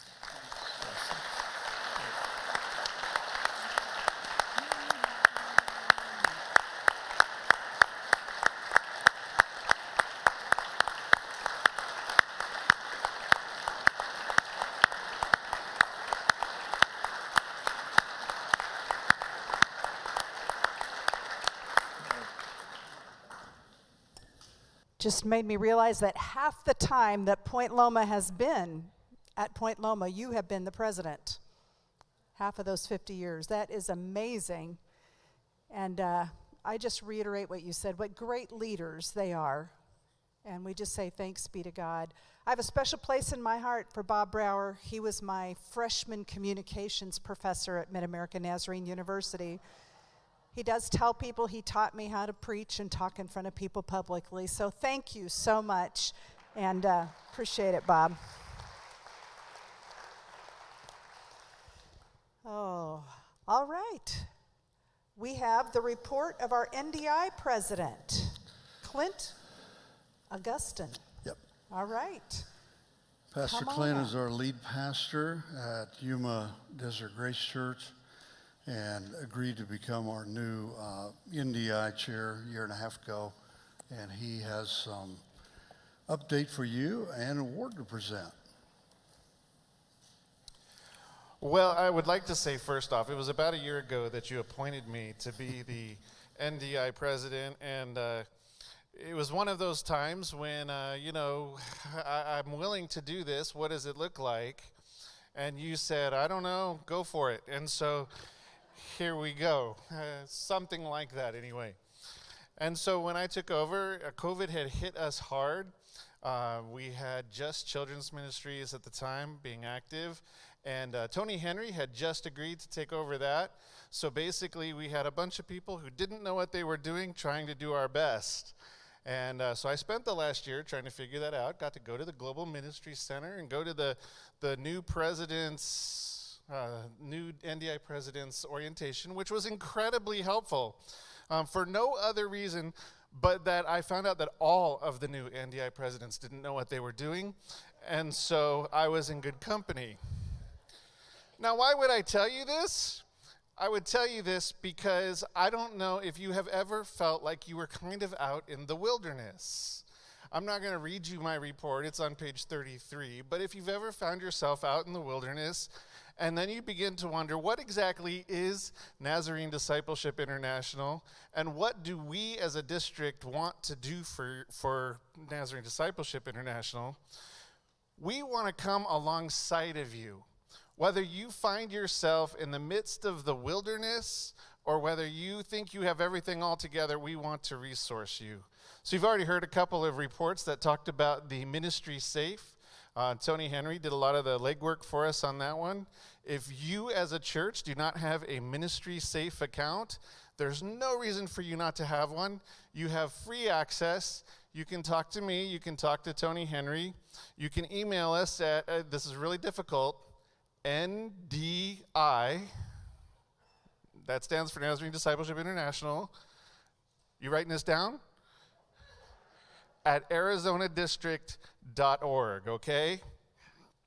So we wanted to come alongside you and make sure that we're a part. So we have continued some incredible children's ministries events. There's children's quizzing. There's just a whole bunch of incredible things going on. We hadn't had women's ministries for a little while. We appointed Amy Abrahamson to be that person. And she hit the ground running. So if you are not aware or your church is not aware, there is a flyer out in the foyer that talks about some of the upcoming events. Now, of course, Women's Retreat was always a wonderful event, and it is back on the calendar for April of 2024. Yeah, get excited, come on. And but that's not it. They're actually doing little one-day conferences across the valley here leading up to that. So the next one's going to be July 22nd at Phoenix First Church of the Nazarene. If you don't have information on that, you can go to arizonadistrict.org/NDI. The information is there. And you'll get some great opportunities. So ladies, if you don't know what's going on in the district where we want to come alongside you and help you out, here is a great flyer. There's a lot of them out there. Take them back to your churches, invite people, and you can also be a part. We also want to come alongside people. We're working on men's ministries, senior adult ministries, some of the other things that we can do. But I also wanted to remind you that under the NDI framework, that it is from grace to grace to grace, the way, the truth, and the life. And so it begins not when somebody says, I accept Jesus Christ. It actually begins when God, in his prevenient grace, begins to touch somebody. And I got to tell you that sometimes I find myself out in the wilderness as a pastor, not knowing exactly what to do. And recently, I got an email. And it was one of those emails from an email address I didn't recognize. And so I don't know if you have the same response when you don't recognize the name and you're like, I've got my car warranty all up to date. But it was about somebody who said, I've been watching you online. And I wanted to know how I can come and join you in person. And I thought, we say in every video, like, we'd love to have you come join us in person, but how did we somehow miss being able to invite people in to know that they don't need a reservation? I would have never thought that. I would have never imagined that somebody would email me and say, who do I need to talk to in order to come to your church in person?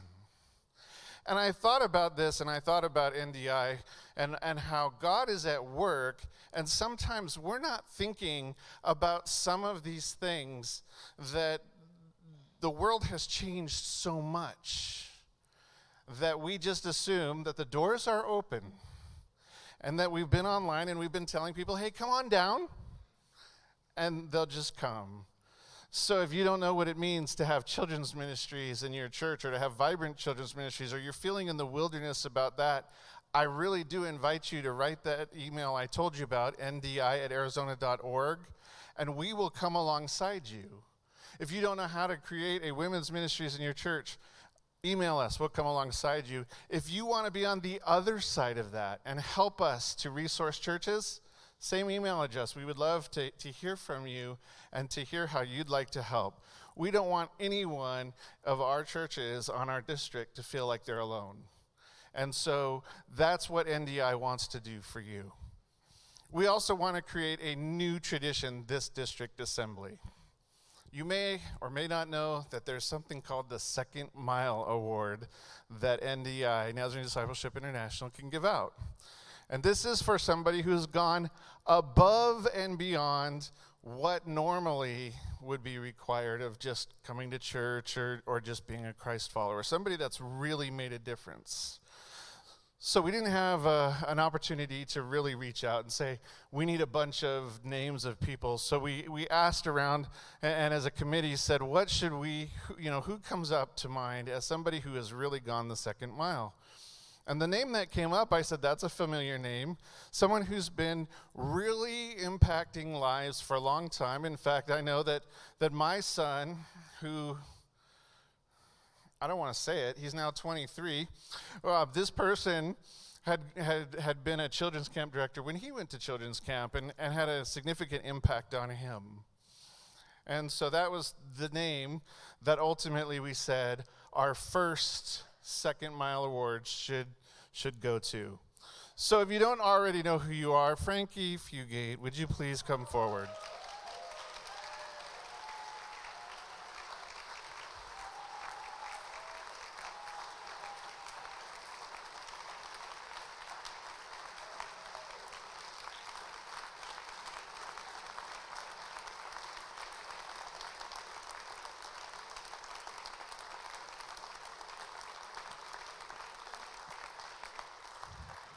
We just need about a 5-minute speech. Been at camp all week. I'm tired. Thank you. This means a lot. I appreciate that. They just finished children's camp yesterday. Second Mile Award, Nazarene Discipleship International, presented to Frankie Fugate, June 30th, 2023. You got a general superintendent signature on there. She's sitting right over there, Scott Rainey. And the most famous one of all, Clint Augustin.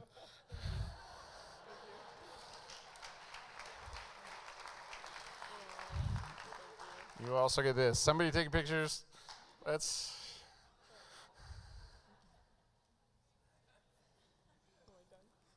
Yeah, you can be done. Oh, don't forget your box.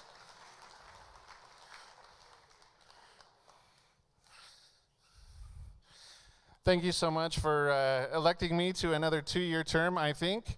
And I'm looking forward to what God is going to do in the next couple years over the course of our district. So that's all I have for you.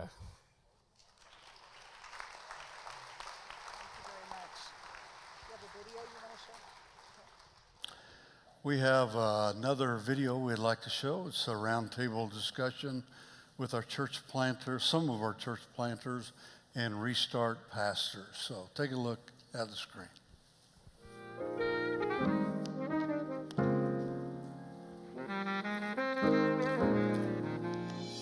The first question is really just what was unique about being a planter or a Restart church?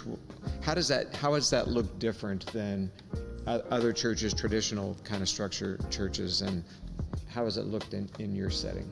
The beauty of a church plant, in a sense, is different than coming into a church and leading a church that's already existed for a while, and that has its own beauty. The beauty of the church plant is that you get to create culture and you get to create habit. The downside of that is that when you go into it, you think, all the culture that you're creating and all the beauty that you're creating in that is gonna be so much better and it's gonna be perfect. And no, we're still people. I'm still just little Brian. So working through, you do it long enough and then you realize, oh wow, I didn't mean to create that part of our culture. What would you say would be maybe something, again, unique about Church Planting Restart, House Church, that was maybe more difficult than you expected? One of ours, since we, in the hard restart, we basically planted a new church in an existing facility, which in some ways was an advantage. And I know a lot of times over the initial remodel, we use the phrase, I didn't know what I didn't know, until OSHA shows up at your door, or IRS, or whoever it is. You know, you definitely learn things along the way. And I almost wish, I wish there had been a manual for what to expect when expecting to restart a church. I would say, if I could go back, as part of, for us, a frustration, we would have spent more time building the core group before we ever launched, before we ever went public. The core, your leadership team, you want to make sure they're all bought in. And I remember Jeff telling me, and everybody who's ever planted a church will tell you, your leadership, about half of them are going to last the first year. And I remember being like, no, not us. And yep, we had about half of them left within the first year. And you're like, oh, I thought we were in this together. How did you get over some of those barriers of tempting to just say, hey, I'm going to go try something new, rather than say, I've got a vision for this church, I'm going to stick this out and help it move forward? Something that's been unique in our relationship is every time there was a job offer for me, I would send it to him and say, I just want to pray through this and see if this is God moving or if this is just, random stuff. And every time that we've done that process over the years, God has affirmed where I'm at. If I left now, I would probably be a little disappointed because I feel like we're not done with what God called us to do. But I don't question what we started. For me, church planting has been the most difficult thing, way more difficult than I could have ever imagined, and way more fulfilling than I could have ever imagined. Knowing what you know today, and if God gave you the choice, would you do what you did? Would you have planted? Would you have restarted?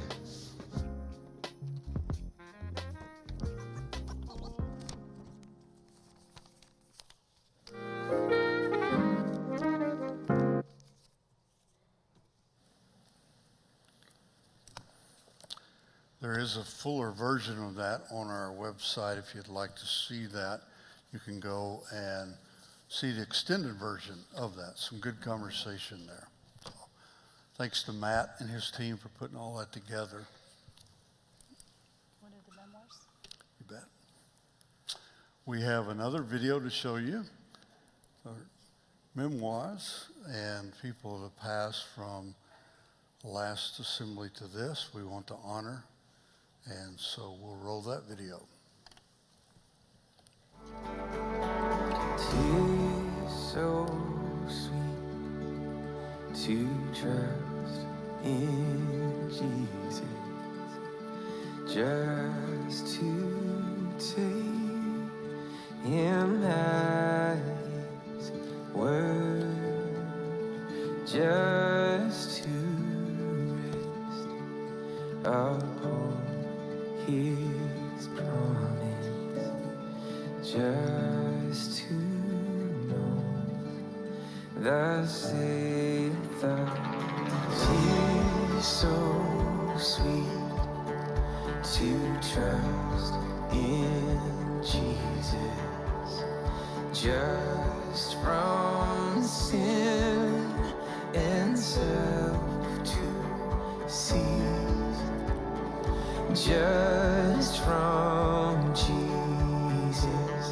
simply taking life and rest and joy and Jesus, Jesus, how I trust Him, how I proved Him more and more.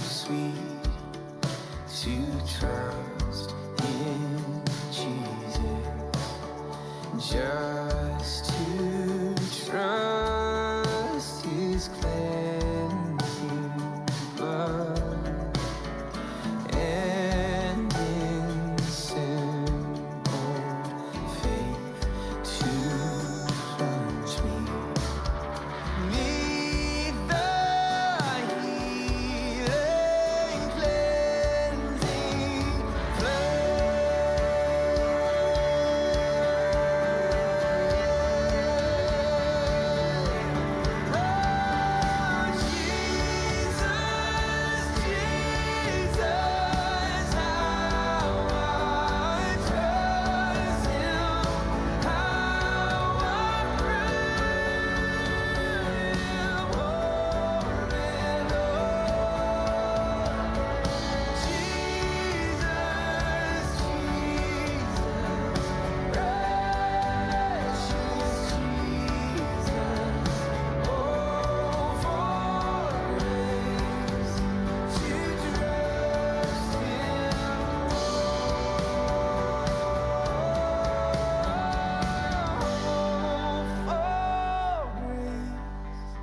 to trust.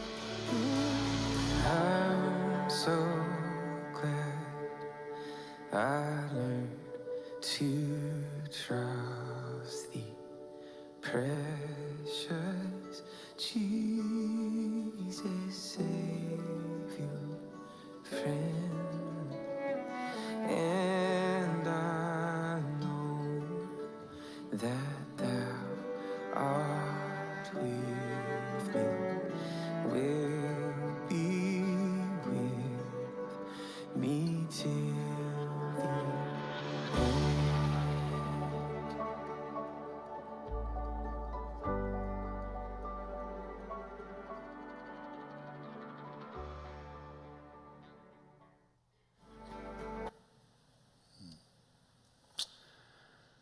Well, the cloud of witnesses are keeping an eye on us, aren't they? They've handed it off to us. We honor them, celebrate their lives, and I know that some of you still are mourning their passing, but we celebrate the significant ministry that has taken place in their local church, in their personal lives, with their families, and we're better for it. We have an outstanding legacy because of them. We honored them today. So we're blessed. I never want to take that for granted. Do you? They have paid the price and sacrificed. We wouldn't have the church's denomination that we have today without their commitment and service and ministry to each of us and our community. So we celebrate them today. So, good. Well, thank you. I think this is bringing us to the end of our business this afternoon. We're coming to the close of our business this afternoon. I think we're going to just have a few announcements, and then we're going to move into a little bit of a worship space as we complete our time together this afternoon. But you have some announcements for us? I do. I want to recognize Chris Watts. Chris, are you here? Where is Chris? Right over here, over there. It's hard to see. There he is back over there. Chris attends our Glendale Haven Church, and he is a regional director for Prison Fellowship. And if you have questions about the Angel Tree Ministry or Prison Fellowship, take a moment and talk to Chris. He's just an outstanding guy. He works with youth there at Haven. He was at youth camp last week when I was up there working with the teens there. So Chris, thank you for all that you do. And he's an important part of our district family. And we appreciate his expanded ministry with Prison Fellowship and also with the Angel Tree Ministry. Becky and I participate in that each year, and it's significant. So if you have questions, see Chris. Chris, thank you for being here. Thanks for being part of our district family. So I want to say thank you to our host church. They have just rolled out the red carpet for us, Pastors Brett and Tara, and Melissa Ridemeyer, Eric, and all their pastoral staff. Wow. Thank you to Reverend Ira Bound for filling in for Dr. Brad Eastep, and our district treasurer, Bobby Womack, finance chair, Lloyd Raines. Mentioned Melissa, our recording secretary, our head teller, Matt Dennis. We thank you for your hard work, Matt. And Tyler Dressbach, our photographer, and all of our media production team back there. Thank them. That's hard work back there.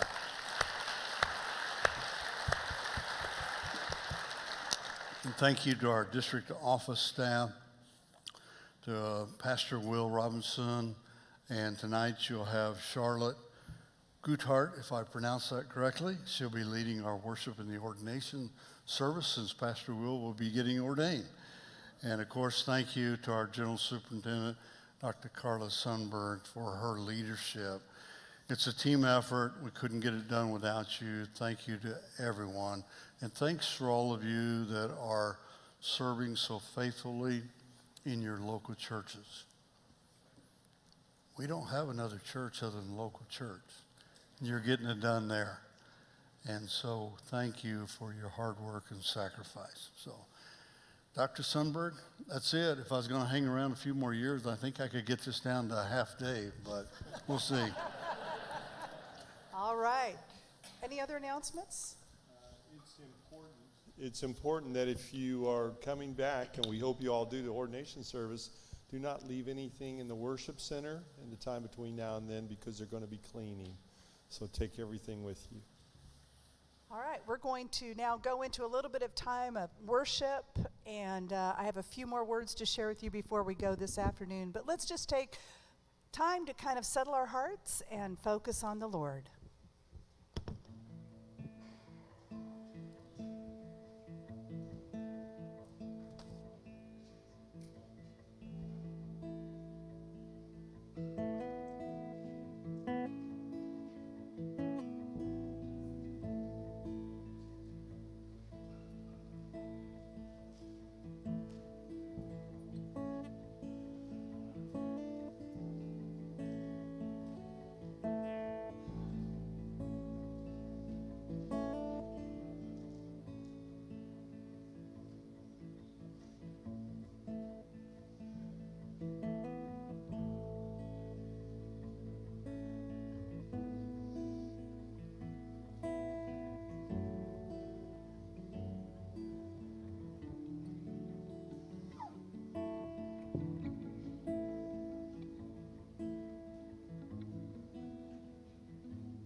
You should stand with us, church.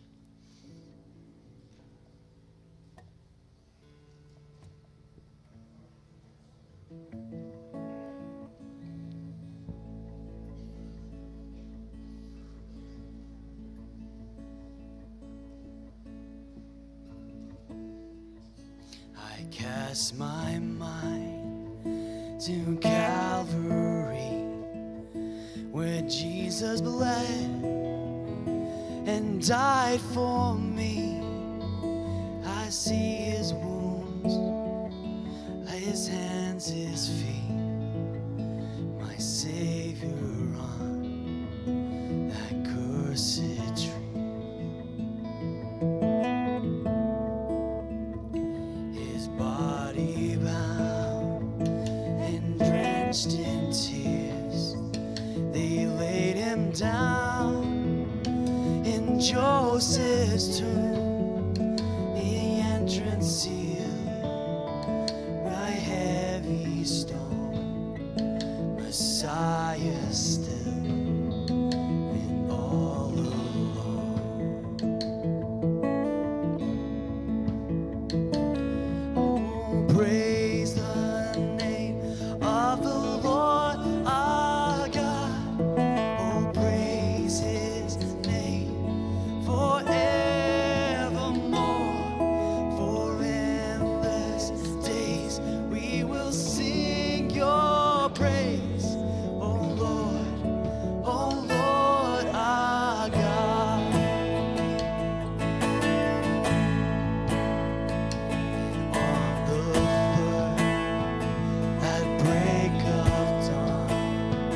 The Son of Heaven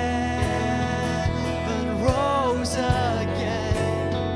Oh, trample death, where is your sting? The angel roared for Christ the King.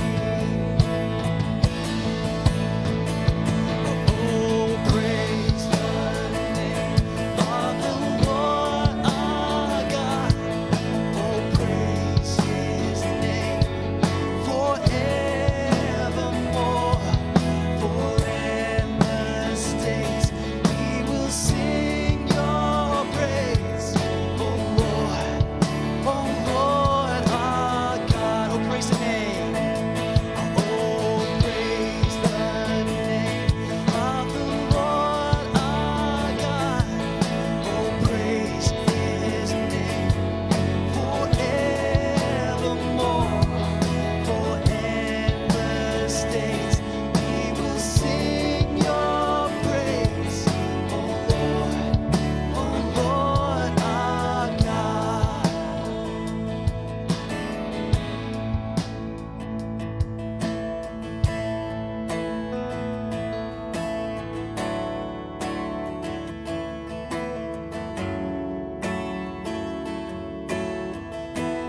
Jesus Christ, who, being in very nature God, did not consider equality with God something to be grasped.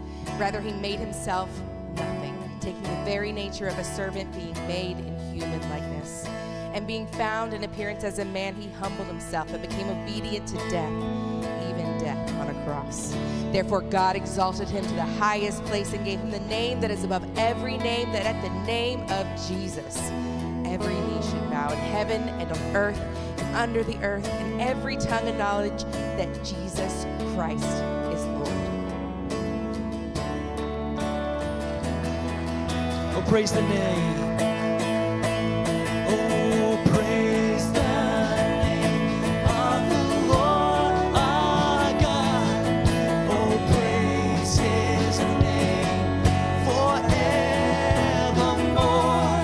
For endless days we will sing your praise. Oh Lord our God. Oh, praise the name of the Lord our God. Oh, praise His name forevermore. For endless days we will sing your praise. Oh Lord our God. Oh Lord our God. Oh Lord our God. Amen. Be seated.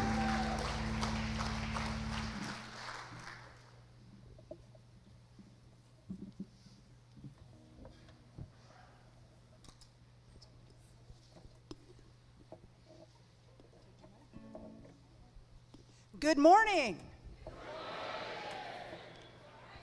Thanks to Oro Naz, they brought the sunglasses with them.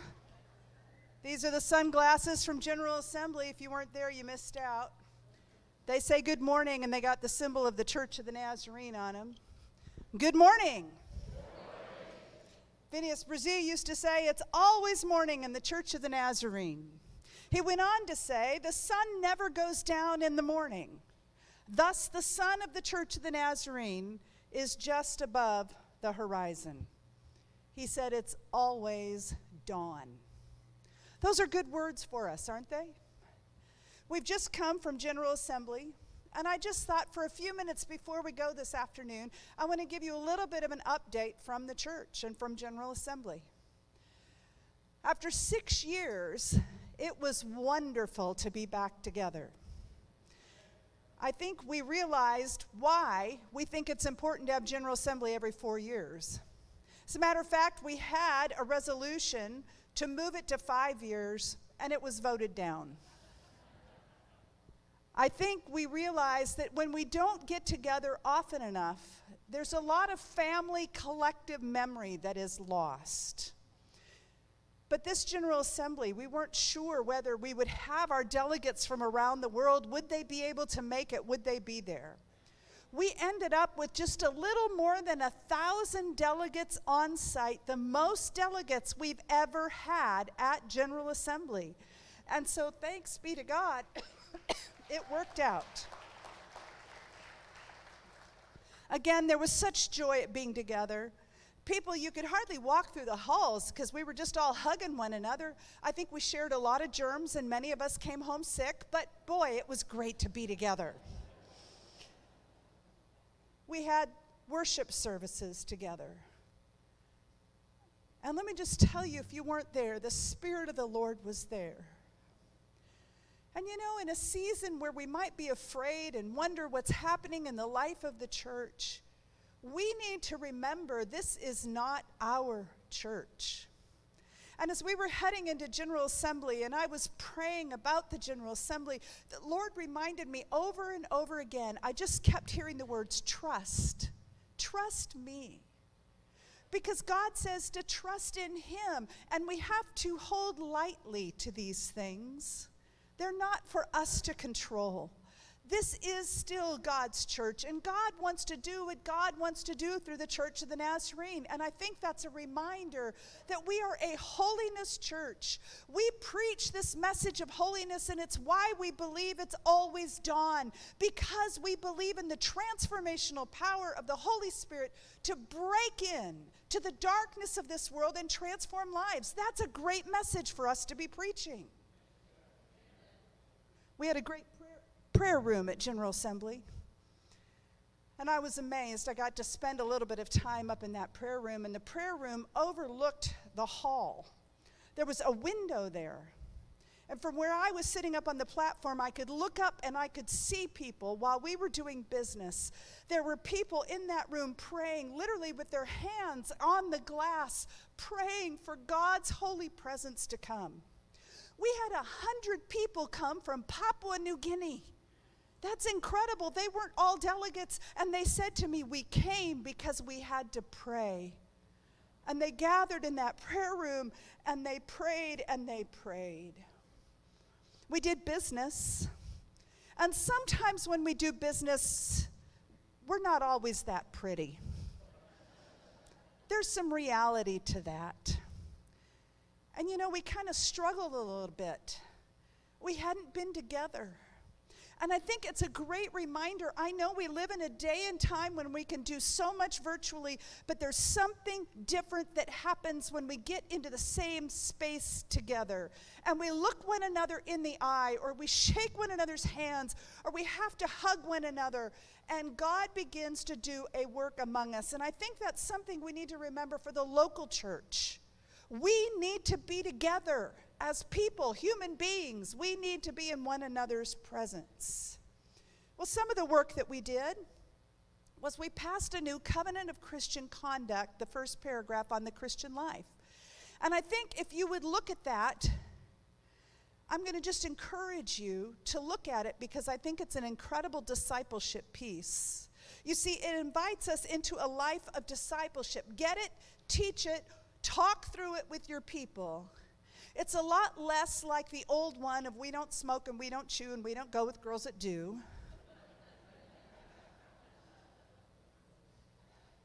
The whole first part about is what we do. And I think it's an incredible challenge as God's people of what it looks like for us to be on a discipleship journey and to be a holy people in this world today. There were many people who came to General Assembly who feared what was going to happen. And you know, fear is not from the Lord. It's not. And I had a lot of people who were really scared about what was going to happen about our statement on human sexuality. It didn't change at all. But I want to say this. I do believe that our church has come away saying we understand what our position is. And I believe we've really said that. This is what we believe our position is. But church, we need to do some work on our posture. So we understand what our position is, and I don't know that we need to keep discussing and arguing that. However, we need to have challenging conversations about our ability to minister and to love those who are part of the LGBTQ community. And maybe we ought to embrace Jesus' posture that he had with the woman at the well. You see, Jesus was not changed by who he was at the well, but the woman was changed because of how he was with her at the well. So folks, let's wrestle. Let's wrestle with the hard questions of how we're going to minister in this world today. The church, yes, we know who we are, we know what we believe, and folks, that's not changing, but what is changing has to be how we're going to minister. We also honored the memory of 1,600 clergy who died in the last 6 years. That's pretty overwhelming. You know, we had one district in Guatemala, it wasn't all pastors, in Peru, it wasn't all pastors, but 400 people died on one district during COVID. And at General Assembly, during our memorial service, they actually listed the names of all 1,600 clergy who had died, and it took electronic panels all the way across the entire front to list every single name. Pretty sobering how many we have lost. We also elected 2 new general superintendents. Dr. Scott Daniels from Nampa, Idaho, Nampa College Church, General Superintendent number 44. And in some ways, a little bit significant for me because I'm number 43. And number 43, I've been last to do everything the last 6 years. I kind of joke about this, but actually there is this protocol that we always do everything in the order of when we've been elected. I never have to think about what do I want to do or a decision. I get whatever's left over. I'm at the end. So I'm excited we got 2 new general superintendents. But Dr. Scott Daniels is an incredible preacher, man of God, theologian. He brings so much to the table, and we're grateful for his election as general superintendent. Also, Dr. Christian Sarmiento then was elected as number 45. And Christian Sarmiento will be your new jurisdictional general superintendent starting August 1st. You are going to love him. He also has an earned doctorate. This is a brilliant man. He has led strategically in South America for 20 years. He's been incredible what this man has been able to accomplish. His wife, Margit, she just loves Jesus. And you are thoroughly going to enjoy the Sarmientos and everything that they bring to you. Phineas Brzee, he said, it's always morning. I believe it's still morning in the Church of the Nazarene. The promise of God's dawn is for all of us. For through his grace, the Messiah has come to draw all of us toward him. Through the presence of the Holy Spirit, you and I are invited to have fellowship with our holy God. The light, it dawns on those who are in darkness today. We are fooling ourselves if we don't believe that evil exists. And the darkness of evil is working to swallow up people's lives. There are voices on the internet encouraging young people to try all kinds of experiments in their own lives, and when closely examined, appear to be the evil one cloaked in tantalizing pictures of airbrushed perfection, which will never be attainable but can be ruinous. And into this darkness, folks, the light dawns. For those who sit in the shadow of death, light is dawning. The 23rd Psalm is a reminder that we have to walk through the valley of the shadow of death, and yet we are to fear no evil. If light is dawning in the valley, then the evil will be revealed, and there will be no need to fear. That's the beautiful promise from our Lord. God's dawn. That's what I got from General Assembly. God's dawn leads us to the path of peace. And folks, this is where we now need to find ourselves. Following the light of God so that we can live in the light as instruments of God's peace. The transformed life is one that is lived without fear in fellowship with God. And in a world where the evil one has a stronghold, may we together with those who have gone before us be bearers of the light. Through tender mercy, may we lift the light into the darkness of the world, pointing others in the direction of dawn. The sun never sets on the Church of the Nazarene. I pulled up an old journal from 1917 where Phineas F. Brzee had been at the District Assembly in Nebraska. And whoever was the one taking notes that week got real specific about everything that happened and wrote the following. After singing "It Cleanses Me," Brother Brzee gave well-chosen, timely, and encouraging words on the greatest job anyone can have. Now that's a good sermon. It's an honor that God puts a big and a hard job on us. The sun never goes down in the morning. Thus, the sun of what we were called then, the Pentecostal Church of the Nazarene, is just above the horizon. The eagle example is not worth so very much. In other words, he said, we're not necessarily supposed to follow the eagle soaring above everything. He said, we must get down on the earth and walk and carry heavy burdens and not get weary. The Lord bears the short end of the yoke. It's always morning in the Church of the Nazarene. This idea of the dawn breaking into the darkness has a special place in my own life. When I was in college at Mid-America, I traveled in one of the singing groups, and actually it was Bob Brower, I think, that was impacted me being part of that group and sent me out and helped to train me. It really did train me because I actually was a very shy young girl at the time. There was a song that our group would sing from time to time about the dawn. And whenever my mother and father, or at least my mother, would come to hear us sing, she'd say, Carla, will you sing that song? And I knew what song she meant. For you see, my mom and dad were going through dark days. My father was a general superintendent in the Church of the Nazarene. But my oldest brother, Jerry Jr., named for my dad, he didn't want to walk with the Lord. Jerry had really hard days. My oldest brother, Jerry, was adopted, but he was in our home from the time he was 5 days old. My parents didn't think they could have children. They had 3 more kids after Jerry came into the house.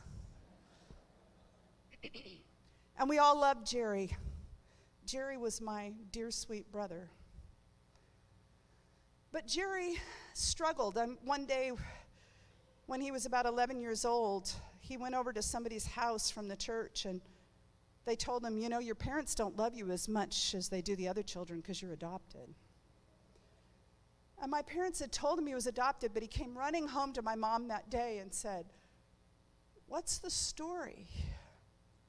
And you know, from that day on, he struggled. He started smoking when he was 12. He began doing everything he could to fight against mom and dad and everything they stood for. I remember my dad pastored a college church in Nampa. And I remember the police rolling up in front of our house, and we wondered, what has Jerry done this time? We didn't know. Later on in life, my second oldest brother, Dennis, went on to become a county prosecutor, and he used to have to tell the detectives, don't tell me if you're arresting my brother tonight, okay? Just don't. But I got to tell you something. My mom and dad believed this message, and they never gave up. And they prayed, and they prayed, and they prayed. And I remember my parents prayed this, and you better be prepared if you pray this prayer, but they said, whatever it takes for Jerry to come to Jesus. And the next thing we knew, Jerry was in respiratory arrest and rushed to the hospital, and he was sure they were going to tell him to stop smoking. But he had all these tests done, and he had this really rare genetic disease that was destroying his lungs. And so here he was in his 40s in a wheelchair on oxygen, and he could barely survive. But at Barnes Hospital in St. Louis, awaiting his lung transplant, Jerry gave his heart and his life to Jesus Christ. And somebody maybe that you guys know, Mark Bain, was the pastor there, and Mark baptized my brother. Jerry got his lung transplant. He eventually had to have a kidney transplant. And let me just say, he wasn't always an angel, but he was a changed man. And my parents took care of him until he passed away. But this is the song my mom used to say, will you sing the song? I just felt like I was supposed to sing it for you today. If you've knelt beside the rubble of an aching, broken heart, when the things you gave your life to fell apart, you're not the first to be acquainted with sorrow, grief, or pain, but the Master promised sunshine after rain. Hold on, my child, joy comes in the morning. Weeping only lasts for the night. Hold on, my child,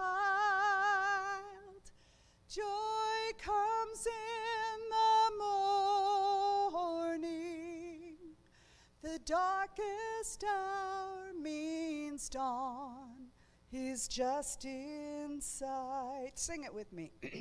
Hold on, my child,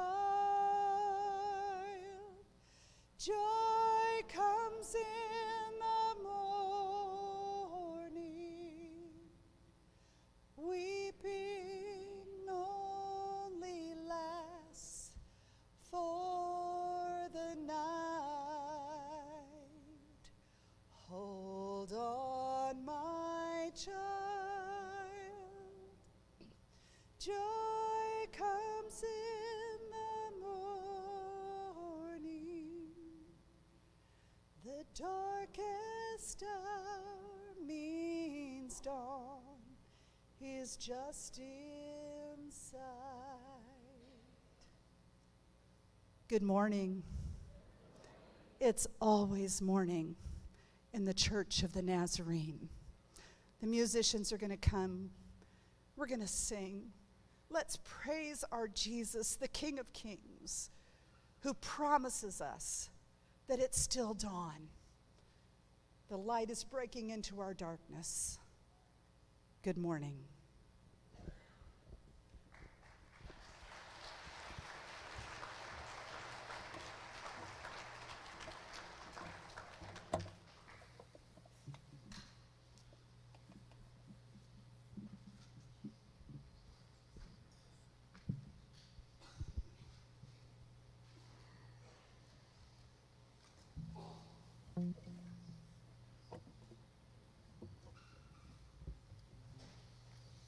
Church, would you stand with me?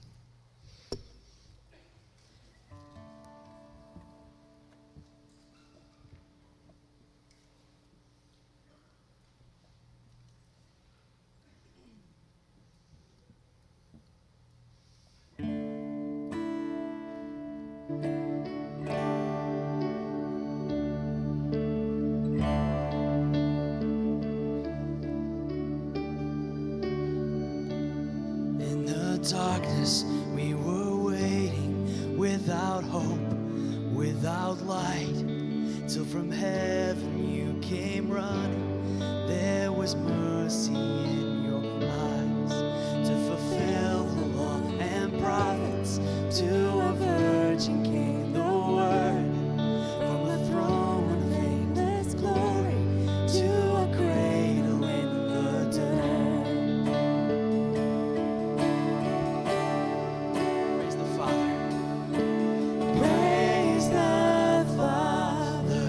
Praise the Son, praise the Spirit.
just voices. Praise the Father, praise the Son, praise the Spirit, three in one. God of glory, majesty, praise forever to the King of Kings. Receive this benediction. Christ behind us, Christ beside us, Christ ahead of us.